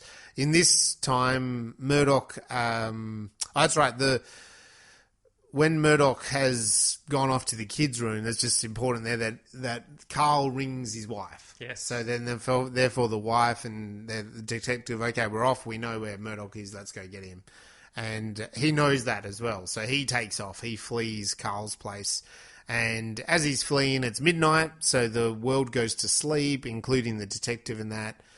He sees that, and all of a sudden the strangers are there, the group, and this time they really mean business. They've got their knives out and little creepy claws. There's a fight thing. Yeah, there's a chasey scene. There's a face. They kind of come screeching along the wall. At one point, the little kid has teeth. He manages to get one and holds them down, and he reveals that all their memories are kind of reinvented. Like this one is telling him it's reimagined each time. So he knows all about the memories, about him meeting Anna, his wife, and meet Shell Beach and his parents. But John doesn't really want, that's weird, isn't it? It's like, imagine someone telling you those memories that you had in your brain. I don't have any memories in my brain. You've got none. Surrey is blank. Sorry, people might think we're space brains because we come from space and we're science fiction. No, it's because there is a lot of space in my brain. There's a lot of space in your brain, okay. Yes, there's plenty of room in there. Okay, well, maybe you wouldn't find it creepy, but I think most of us would find that creepy. Someone kind of telling you memories that you actually know. So it kind of holds Murdoch off for a moment, and that enables him to escape. And there's another chase scene. The roof grows up, and they fall to either side, which is which is kind of a bit symbolic, really, where John falls to one side and the other guy with John Murdoch's memories falls to the other side. It's interesting. John's not the murderer, and maybe Mr. other Hand guys is. Yeah, and they have that cool tense moment. They're climbing up the fire escape, and the it other kind of building grows. is moving in towards it, and the Bruce Spencer, is that the actor's name? He's in Mad Max, Australian dude. He jumps through the window, and another guy jumps through the window, and John Murdoch jumps through a window. And one guy doesn't, and you just get a real big splat of blood there. Like old Proyas here, he doesn't seem to mind going a little bit gory at times. No, a bit of a spray of blood. Why not? The rest of this movie is not gory, but there's just these thick chunks of blood and goop squirting out. Back to Inspector Bumstead. He eventually catches up to Murdoch through this phone call, and kind of implies that Murdoch's probably innocent, but we've got to arrest him. So they bring him down to the station and lock him up. Anna, the wife, and Murdoch, they do have a moment through the glass wall of making amends, and Murdoch tells her that the whole thing's a weird memory and maybe it's not real. This is that moment she says, well, I really love you, but you can't make that love up. This is what they're saying, is that there's some things that aren't just memories. So how can, even if this whole thing is made up, well, I really love you. Sorry, I really love you. So this made me remember the eternal spotless sunshine of the mindless twirt, or whatever it is. Eternal sunshine of the spotless mind. That movie there, which was similar sort of concept. Delete the memories, but they're still kind of drawn to each other. The attraction that was originally there is still there. Which is a good point, right? Yeah. We also get Murdoch being interrogated. Yes. Where he's talking to Bumstead, and he finds his pictures in the book, which confuses him, of course, because it was blank. But then, Bumstead's going, well, how do you explain all of this then? Yeah. And so he levitates the book up and floats it, and he says, well, how do you explain this? And Bumstead's like, well... Get back to yourself. That's a really good question. I can't. So he's back in the cell, and then this is where, the strangers arrive. They start putting the police to sleep. They go to the captain. At the same time, Bumstead's told, look, you did a good job. The captain wants to see you. So he heads off to the captain, and you think it's a good little old-fashioned trickery of film. You're led to believe that he's going to walk in there and the bad guy's going to walk in. They're all going to suddenly be in there with the captain. But no, the bad guys walk in, and what Bumstead has done is taken Murdoch and fled the building. Yes, indeed. A little sneaky there, Surrey. And they go off and they confront Shaber, I think back at the bathhouse. Where else to confront a doctor but when he's half naked it doesn't in a sort of really bathhouse. explain... well, I guess that old Bumstead is with him and knows that that's where he hangs out, I guess. I guess so. Yeah. But anyway, and this is where Doctor... they're pretty rough on old Doctor, and they say, he tells them that, well, they work as a hive and they're all collective and they've been doing this experiment and basically revealing the exposition of the story. Yeah, the whole plot. That idea that they have come to study humanity because they're trying to save their own race. And then he also reveals that Murdoch is some sort of weird anomaly in the system, that when he was trying to imprint him as a murderer, something went wrong. It didn't quite work out. He woke up too early and he knows more. So then they force him to take him to Shell Beach, and I really liked this because I remember watching this the first time. Yeah, it was great in that it pulled you along because this whole time it's Shell Beach, and you want to see Shell Beach. Well, you think it must exist, right? And it must be something special that maybe like I can't remember what I thought might be there. When I first watched this, but you have that hope because the movie is so gloomy and grim and depressing, and like I said, the light doesn't seem to illuminate anything. There's lights are all on in all the houses, but they're still full of shadows. Well, yeah, and I guess the thing is, while you're watching this the first time, you are feeling like, I mean, you don't realize. I don't think you've even realized at this point that the memory is totally implanted. Like the day before, he was someone else. Yeah, I mean, I was expecting Shell Beach to be some sort of revelation. Yeah. Like maybe not really be a beach, but maybe I don't know, some escape from this. Like out of the trap. Yes, because we've already been told by Polinsky, who jumped in front of the train, which we kind of brushed over that. But that there is no way out. And actually, that scene's kind of cool. He goes, "Oh, why is it stopping here? How do you get Shell Beach? Oh, that's the express." He gets off the train, and a train comes past marked Shell Beach, shoots past, and says, "Why didn't it stop?" "Oh, it's the express." Yeah. Okay, that's it. So where do we get on the express? Oh, it's an express. You can't get on that on this station. It's express from Shell Beach to some other place you can't get to. Yeah. But yeah, I remember going Shell Beach. You want them to get there, and they're being chased or watched and frustrated, and they get on the canal and they row the boat along, and they're going through the passageway and all the rest of it, and they opens the door and you see the blue of Shell Beach, and you sort of get fooled. Yes. Let's face it, you kind of go, hope. He's found it, yeah. And then it's just a crappy billboard. I'm like, because, the way the city changes and all the time. Yeah. Clearly it must have been a billboard on the side of a building that got pushed up against here. Definitely. And then, of course, they smash their way through that wall. Yep. And it's space. Space. I got to say, that crushed my soul when I first watched this. It was just like, are you fucking kidding me? Yes. And that's when you realise that there is no Earth. There is no escape from it. Like Polinsky said, there is no escape. Yep. You've got to confront this, and you can't because they're amazing aliens. Yeah.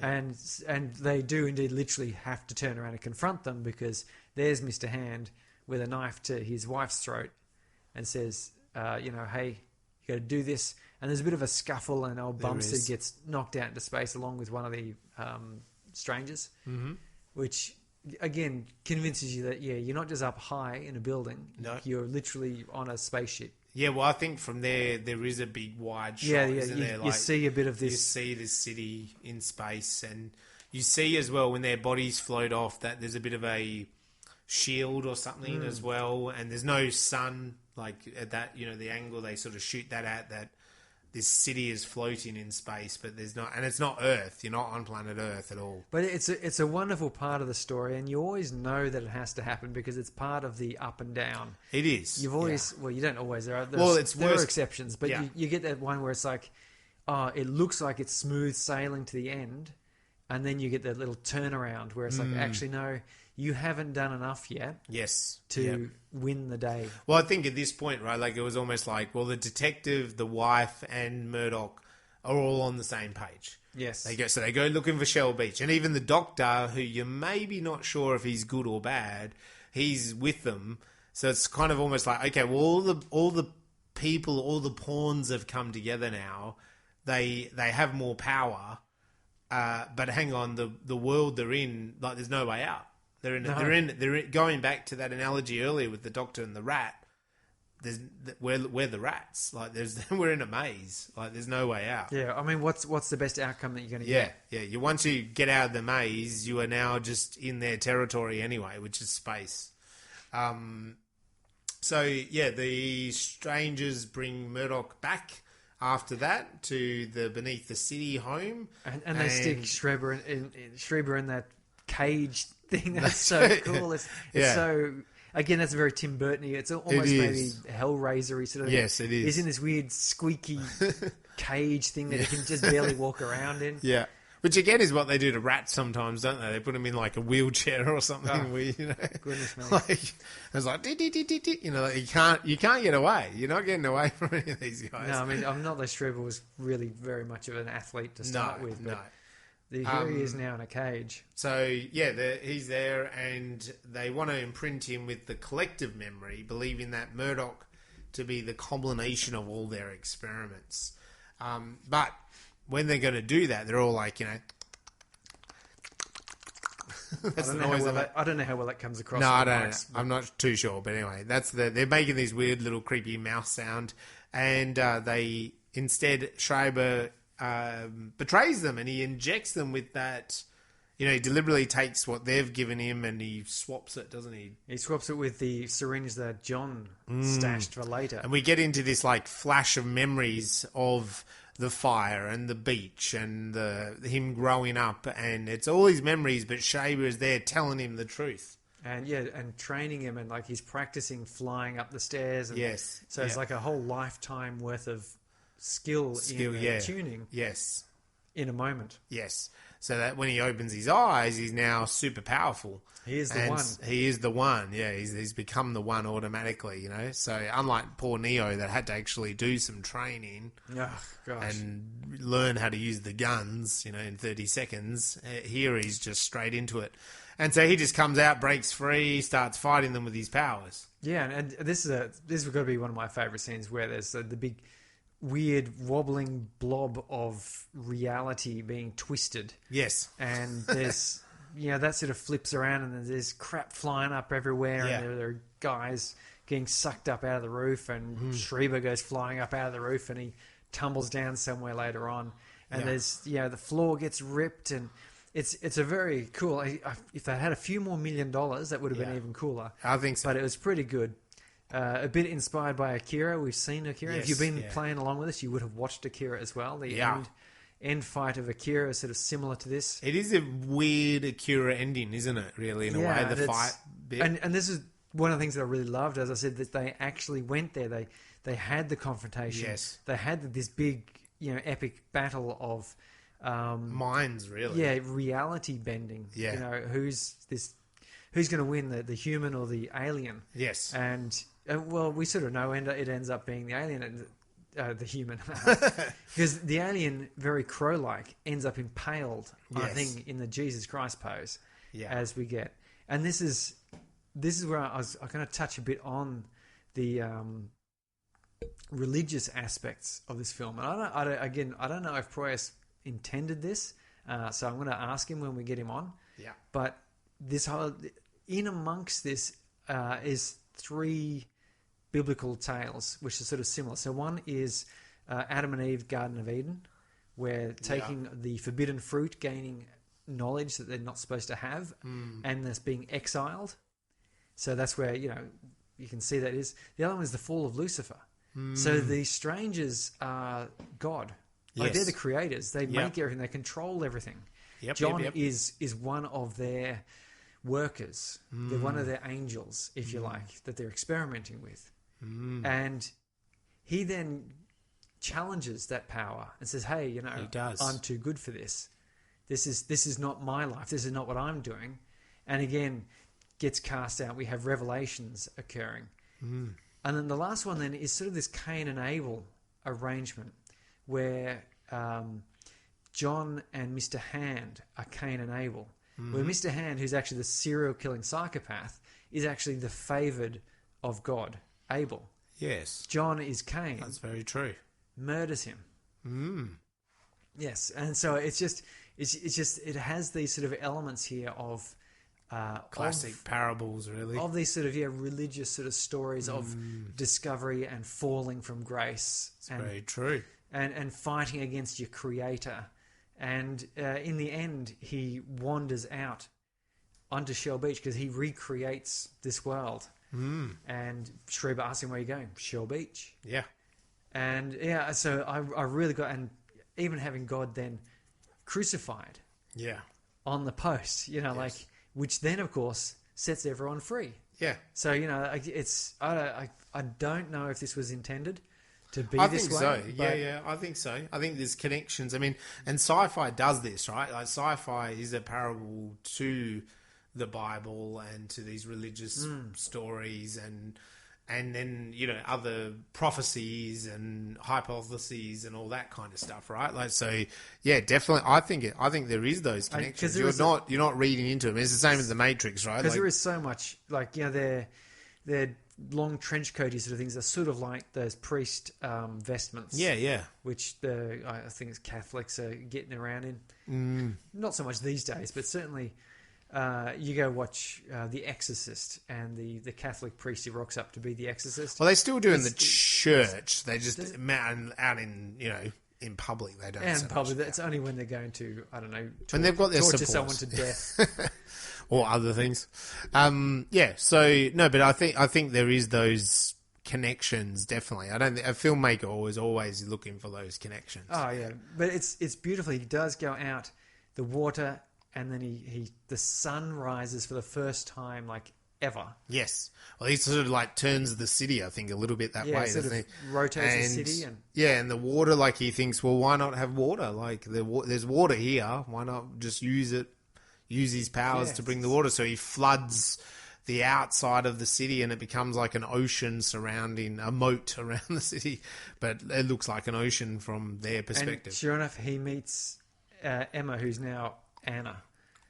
Yeah, she's been transformed into something else. And you get this moment which is not too dissimilar to Spotless Mind. And there's another movie actually we did was The Discovery. They sort of met this similar kind of thing where they have a connection. Yeah, they have a connection. And it's like, do you know where Shell Beach is? And she says, I think that's it over there. And you look, and as the audience, you finally see Shell Beach. Yes, yeah. And it was a bittersweet for me. It's like I was watching it going, it's such a relief that he's got Shell Beach. That's a symbol of salvation. Yeah. But at the same time, it's still just this dreadful. Like, how is this all going to end? Like this.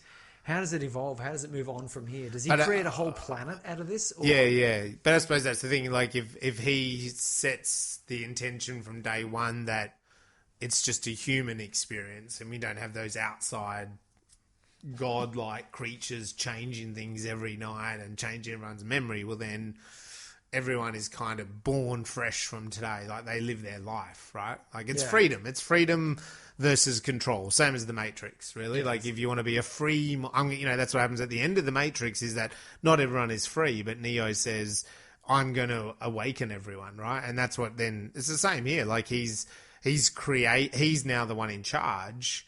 He can just free everyone from that control from the aliens. Yes. So I think, and as humans, we're always for being free, aren't we? We don't like the North Korean idea of being under the thumb. We do like the North Korean idea of being an absolute ruler, though. There's part of us that like it, but we sort of like, we always want to... We don't want to be on the... We all suspect that we're not going to be the one at the top. No.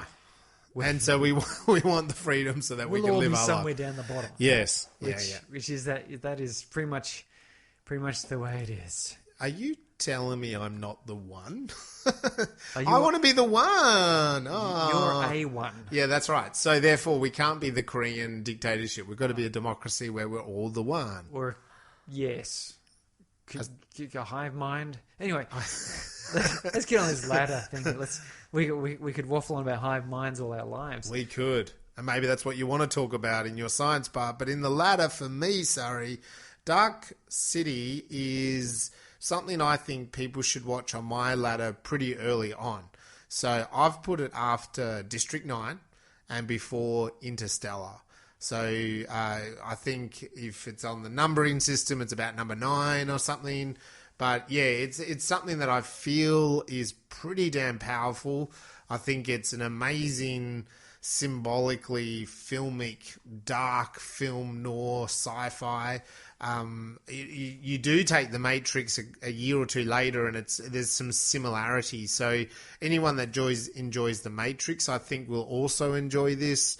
And it's also something that dives in quickly and doesn't, as you've talked about, like it kind of gets into the sci-fi pretty quickly. And I feel like overall, like, yeah, it's pretty quick to the punch and pretty powerful in its meaning. So I think this is something that people should watch.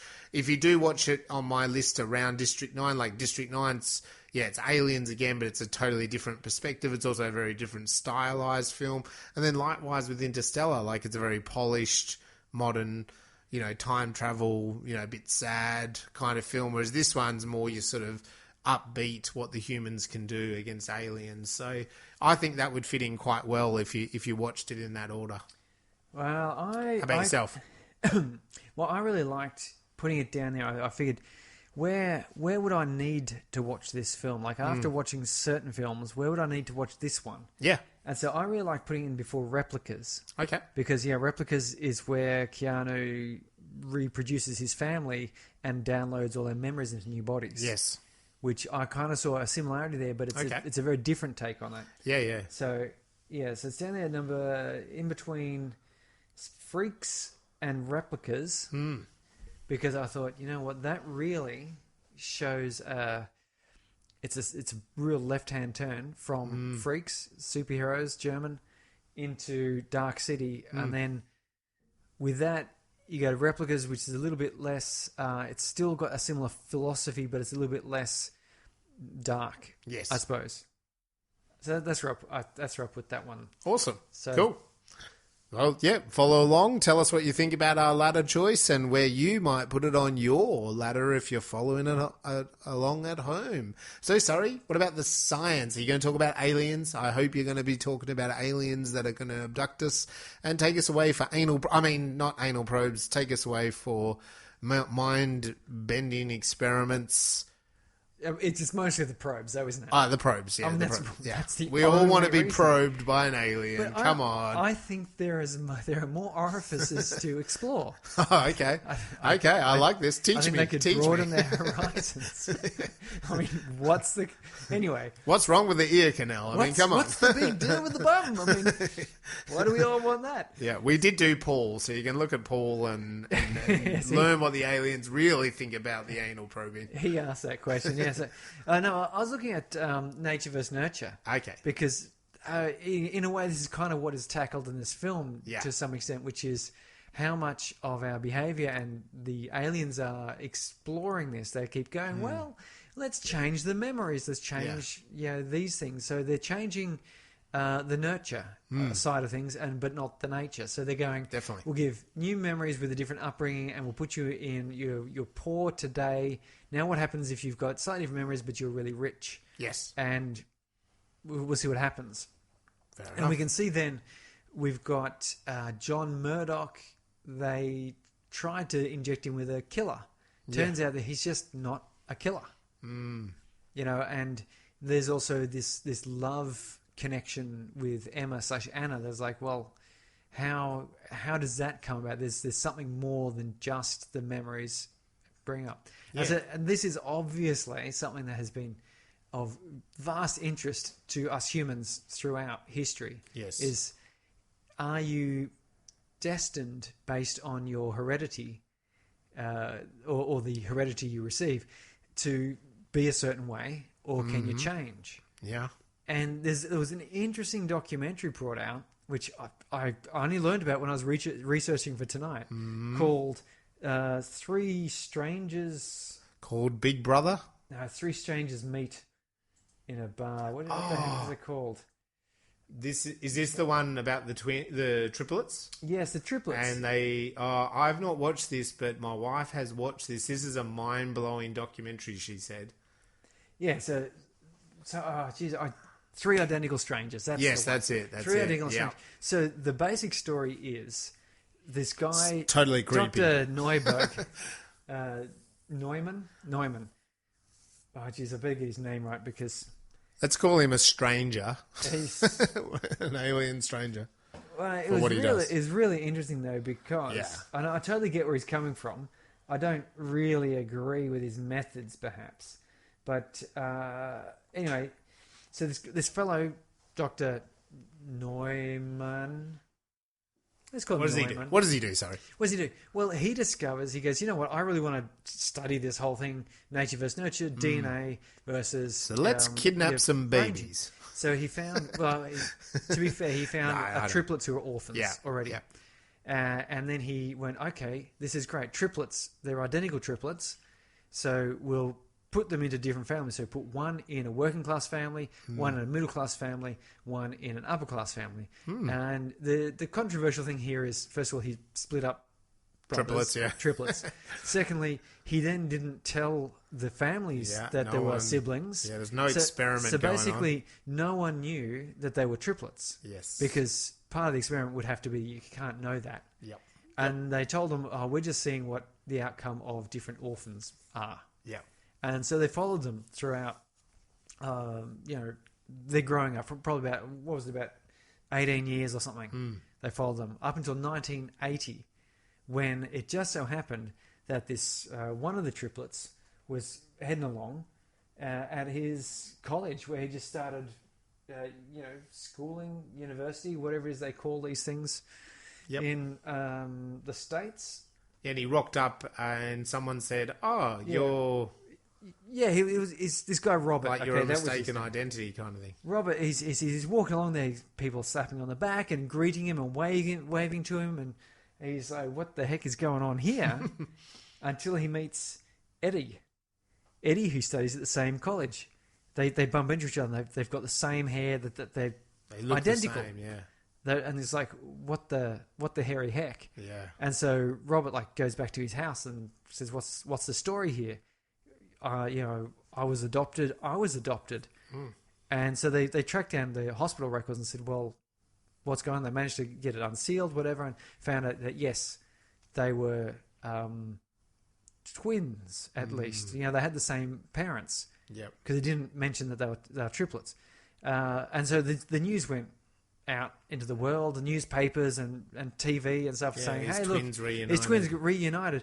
And there's a third dude sitting there going, they look exactly like me. And I am adopted. What the hell? Yeah. So he gets in touch and they go, goes around to Eddie's parents' place again. And so Eddie's mum just going, there's just all these people looking like my son coming out of the woodwork. They're just, how many more are there? And so it turns out it was just the three of them. And so, they made a big deal of it, and they looked so similar. Like there's some photos online, you can check it out. They look very similar. They appeared on shows. They made an appearance in Madonna's movie Desperately Seeking Susan. They opened a restaurant together. Yeah. Called Triplets. And wow, like they had so much in common. And then later on, of course, the restaurant closed. I didn't get to it. It failed, and they each have, as this article says, because I haven't watched the film, I want to watch that now. Very different life outcomes. Yes, which probably more brings into question. Well, how identical were they really? Yeah. And so that's a wonderful study, and they've done a lot. There's been a lot of studies of twins where they have not, and the thing is, this is so controversial, this study, it's never been released. It's sealed. The results and the study are sealed until 2066. Yes. Which presumably is definitely after everyone involved is dead. Yeah. And because, and I don't know, probably fair enough, it shouldn't have, it was pretty mean. Yeah. Like, really. Oh, manipulating these lies. It wasn't too cruel, I suppose, because it's not like you actually harmed them. Directly type of thing, but anyway. But I mean, it's one of those things, isn't it? Like taking children away. We learnt that the hard way in Australia.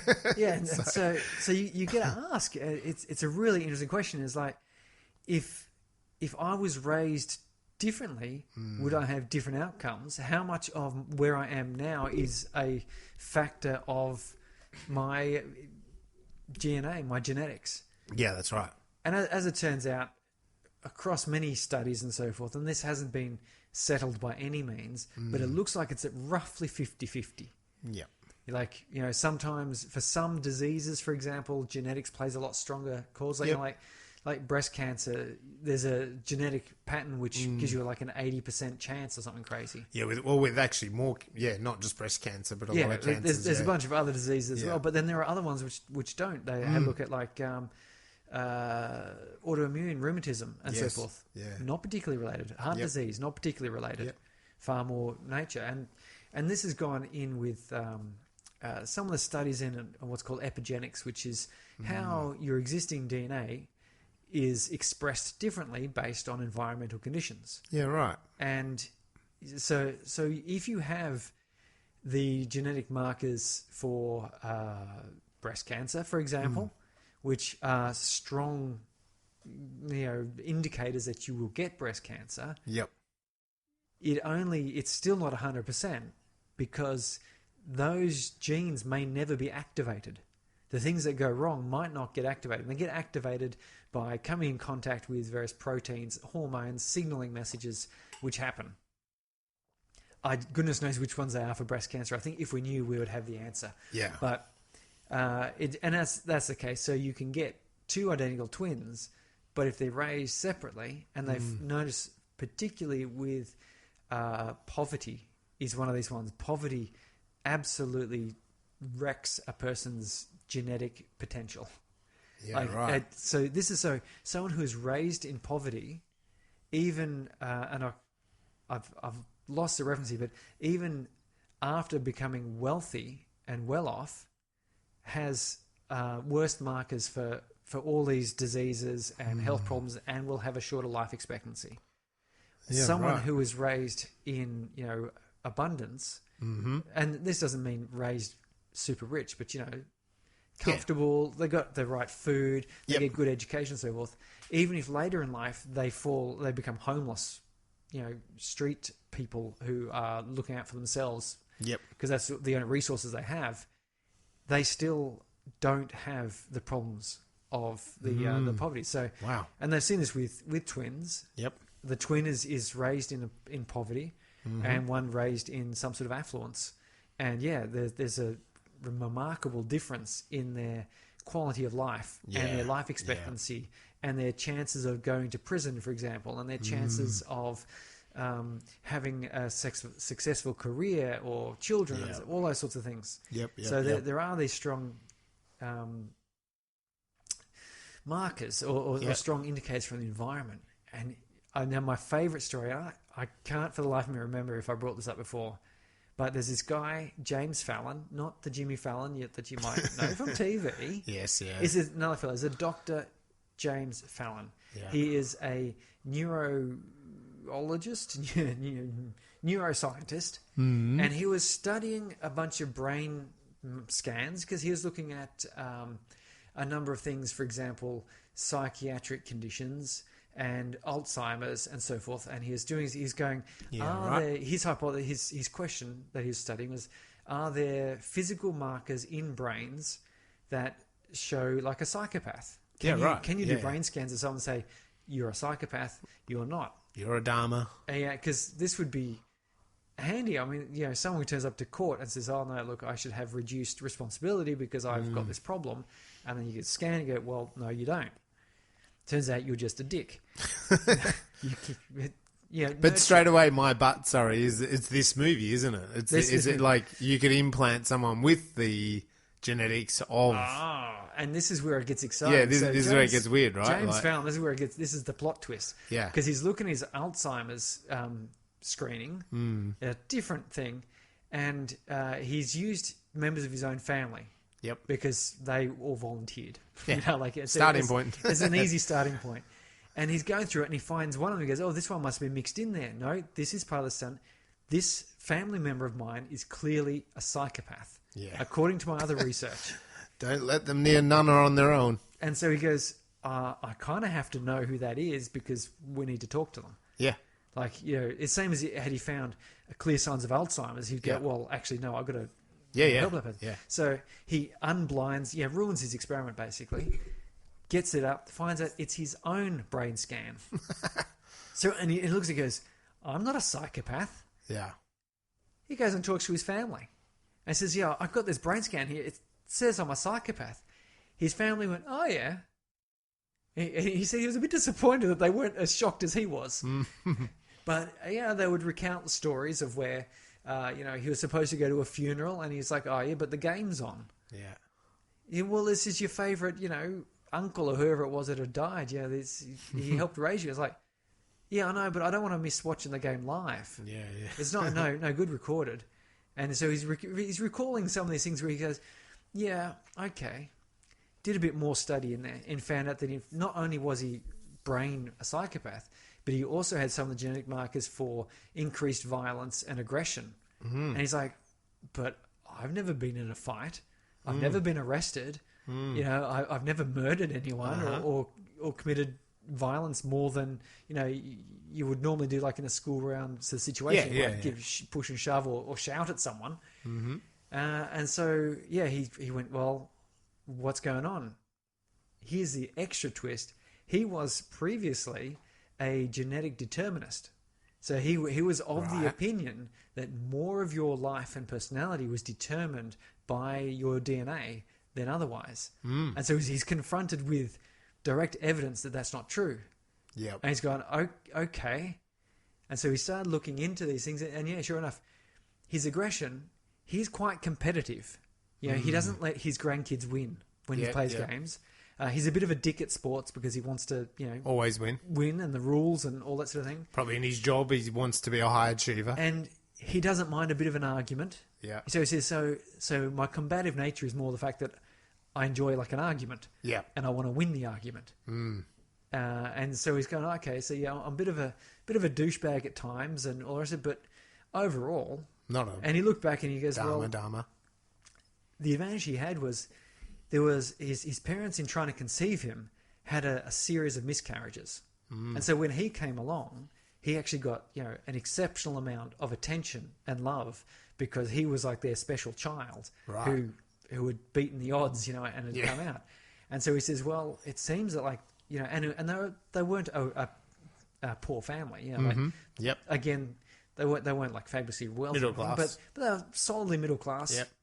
Weren't particularly wanting for anything, and he got plenty of love. And he goes, well, clearly that's had an effect because the way his psychopathy expresses itself is less antisocial than if he had been brought up in an abusive household with more than one drug addict and had to live part of his life on the street, dealing with the sort of things you have to confront in those situations. Definitely.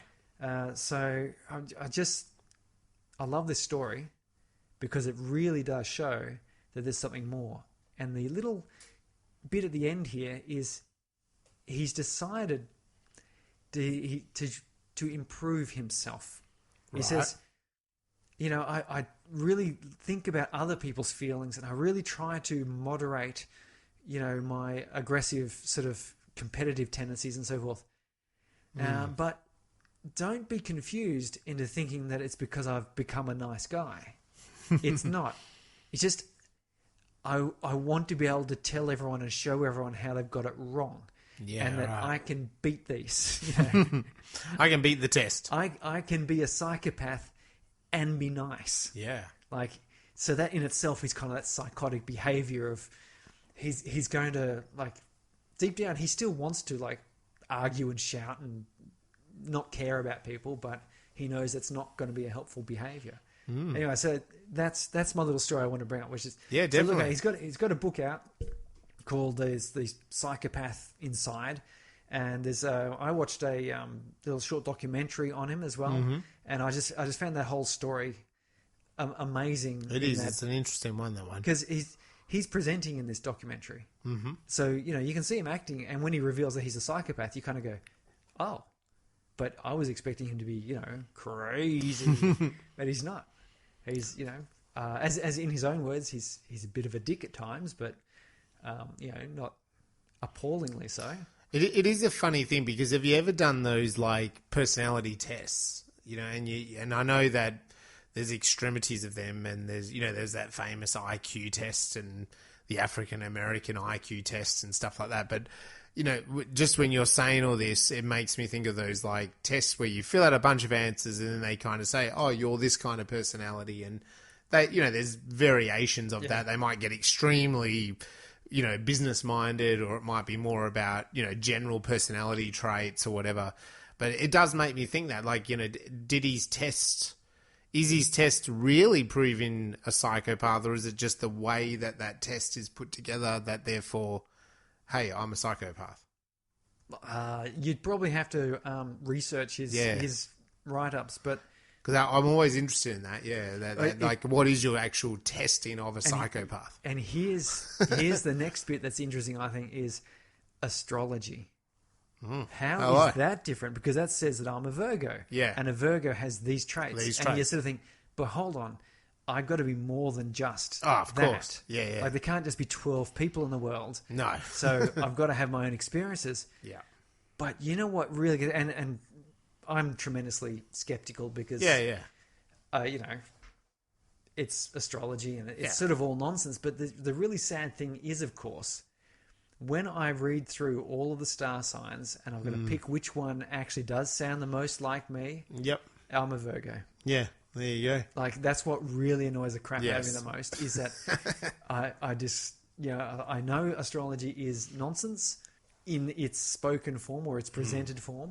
But again, I am a Virgo. Yeah, but again, it's one of those things that, because I did this for my wife many moons ago now, it's like, it was some connection she had, but we got like a report on that for ourselves individually that was done to your birth date, your time. What are they called? The mapping? Or and it was actually like, this 10-page report. Yes. And to be honest, like, it still had a lot of, like, I'm a Libran, and the thing with me with Libran is, of course, making a decision is, Librans are always deciding and take long times. And that's true about me. Like, that trait is true. You can go into the Libran thing and there's other things that are not, I don't align with, but that particular, so it's exactly the same. Like, I agree. Like, I can look at all the star signs and go, that's me. I'm a Libran, right?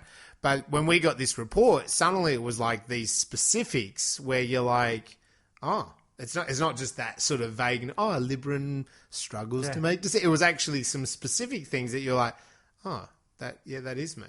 Oh, that one, that too, yeah. Oh, and you're like, but that was like a charted thing. But you're thinking, well, how does that work? Like, am I just a collection? Was I born this way? Like, was I actually born this way? Well, like, that's how why I have they say determined it's that? not that. It's not that these astrological, like you said, charting and descriptions are necessarily wrong. They're not necessarily, bunk.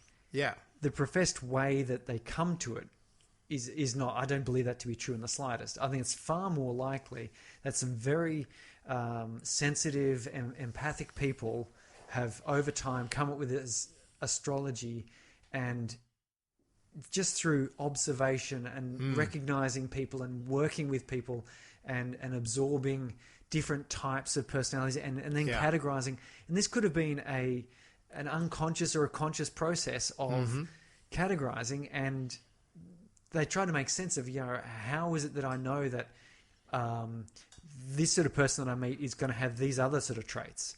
And it's, from my point of view, it's basic, what you call intuition. It's like, that ability for us to take in lots of pieces of information and then find meaning and patterns without consciously knowing what those meanings and patterns are. You just know there is. Yeah.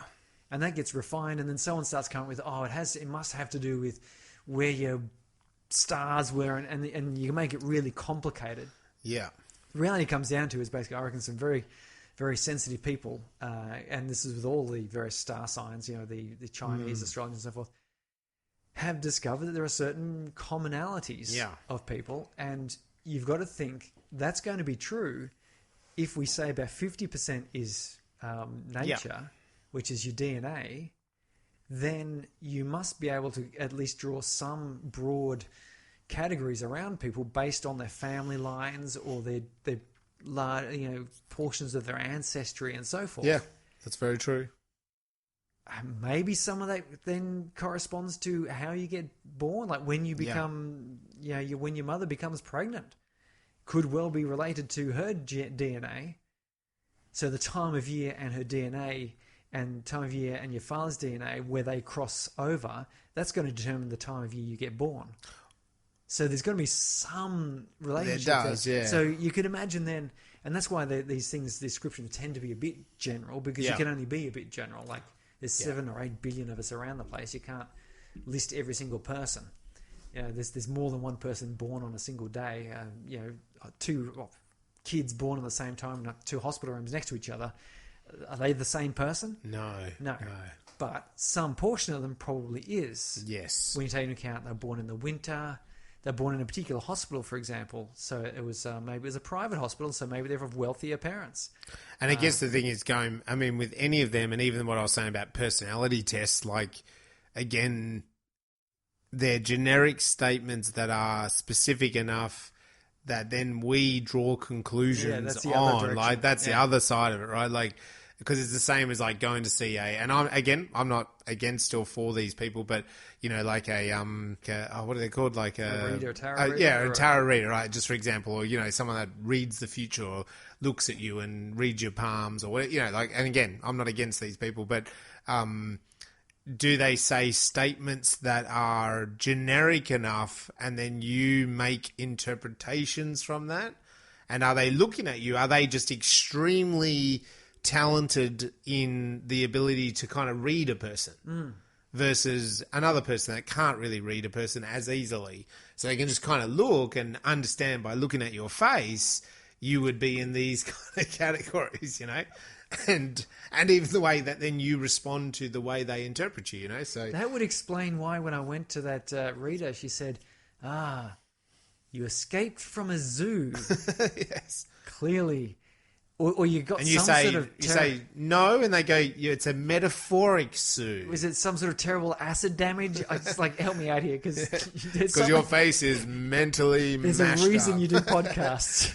There's a right. reason you do Okay, so let's move on from that.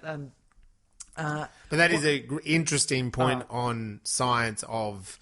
the way that we work and that nature versus nurture, which the aliens were experimenting in Dark City. They were looking at purely at the nurture side. Yeah. And not taking into account the fact that we are quintessentially human. Yes. And I love this idea of we've had Independence Day, because that was 1996, I'm pretty sure by memory, and we have these stories, in the past, there's many, many sci-fi films about aliens coming in trying to destroy the planet, or, come in, the body snatchers come here and overtake our bodies, and, those sorts of robots taking over, from alien species.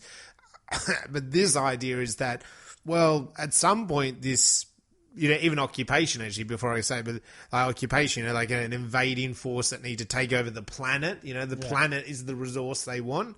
Whereas here, you have an alien species that is dying out, and they've decided to, hey, these humans are surviving okay. They obviously saw that they were far superior than us. We're dying out. Let's grab a bunch of them and just experiment on them, see what their magic formula is. Yeah, see what their special tuning is. Yeah. How are they surviving all this time, Surrey? Is it nature or is it nurture? We don't know. Is it genetics? Is it their brains? So we just need to kind of experiment on them for... We don't know how long they've been doing this for. We don't know how long the plan for them to keep doing it is.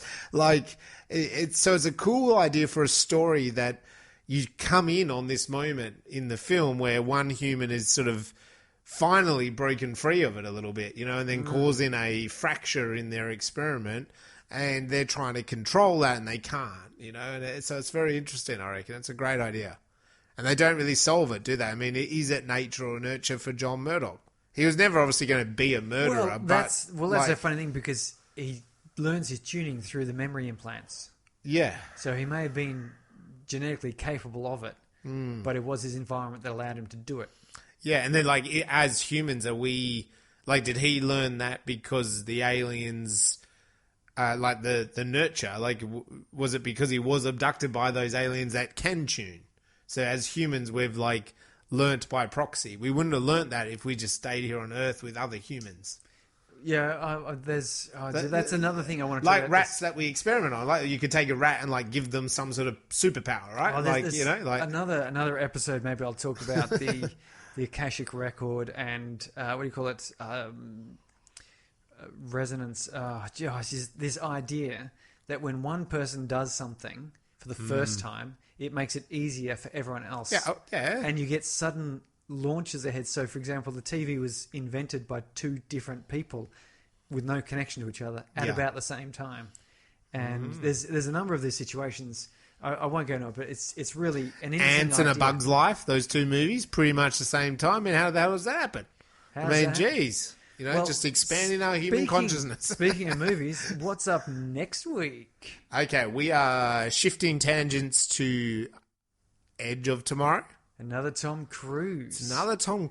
This guy's going to be a favourite on Space. We've got to get him on one day. I do like his movies. I have to say, I don't know about the press and the media that he gets. It does seem like he would be difficult to interview. Oh, not for us. He'll be great with us. But we'll have him on. We'll have old Cruisy boy. He does get himself into some good movies. Yeah. A couple stinkers, but most of them pretty good. The sci-fi ones are good. Yes. So we'll stick with these sci-fi films. So that's the one, if you want to kind of keep up with us and stay up to date with us. Because there'll be spoilers. There will be spoilers on that. So Edge of Tomorrow and tonight was all about Dark City. So hit us up. Let us know what you thought about what we talked about with Dark City, the science, the film stuff, the darkness, the bleakness, the film noir, the religious connotations. The religious connotations. Tell us if we're right, we're wrong, or just what your interpretation was and where it maybe sits on your ladder if you're playing at home. You can find us on our website, spacebrains.com.au. You can get us on Twitter, Instagram, and Facebook. Basically, just Spacebrains Productions. Remember to make your own sci-fi and enter the film festival. You will find that on Film Freeway. And from there, Surrey, go forth and don't be abducted by aliens. Don't be abducted by aliens. So, see ya. See ya. Bye. Bye-bye.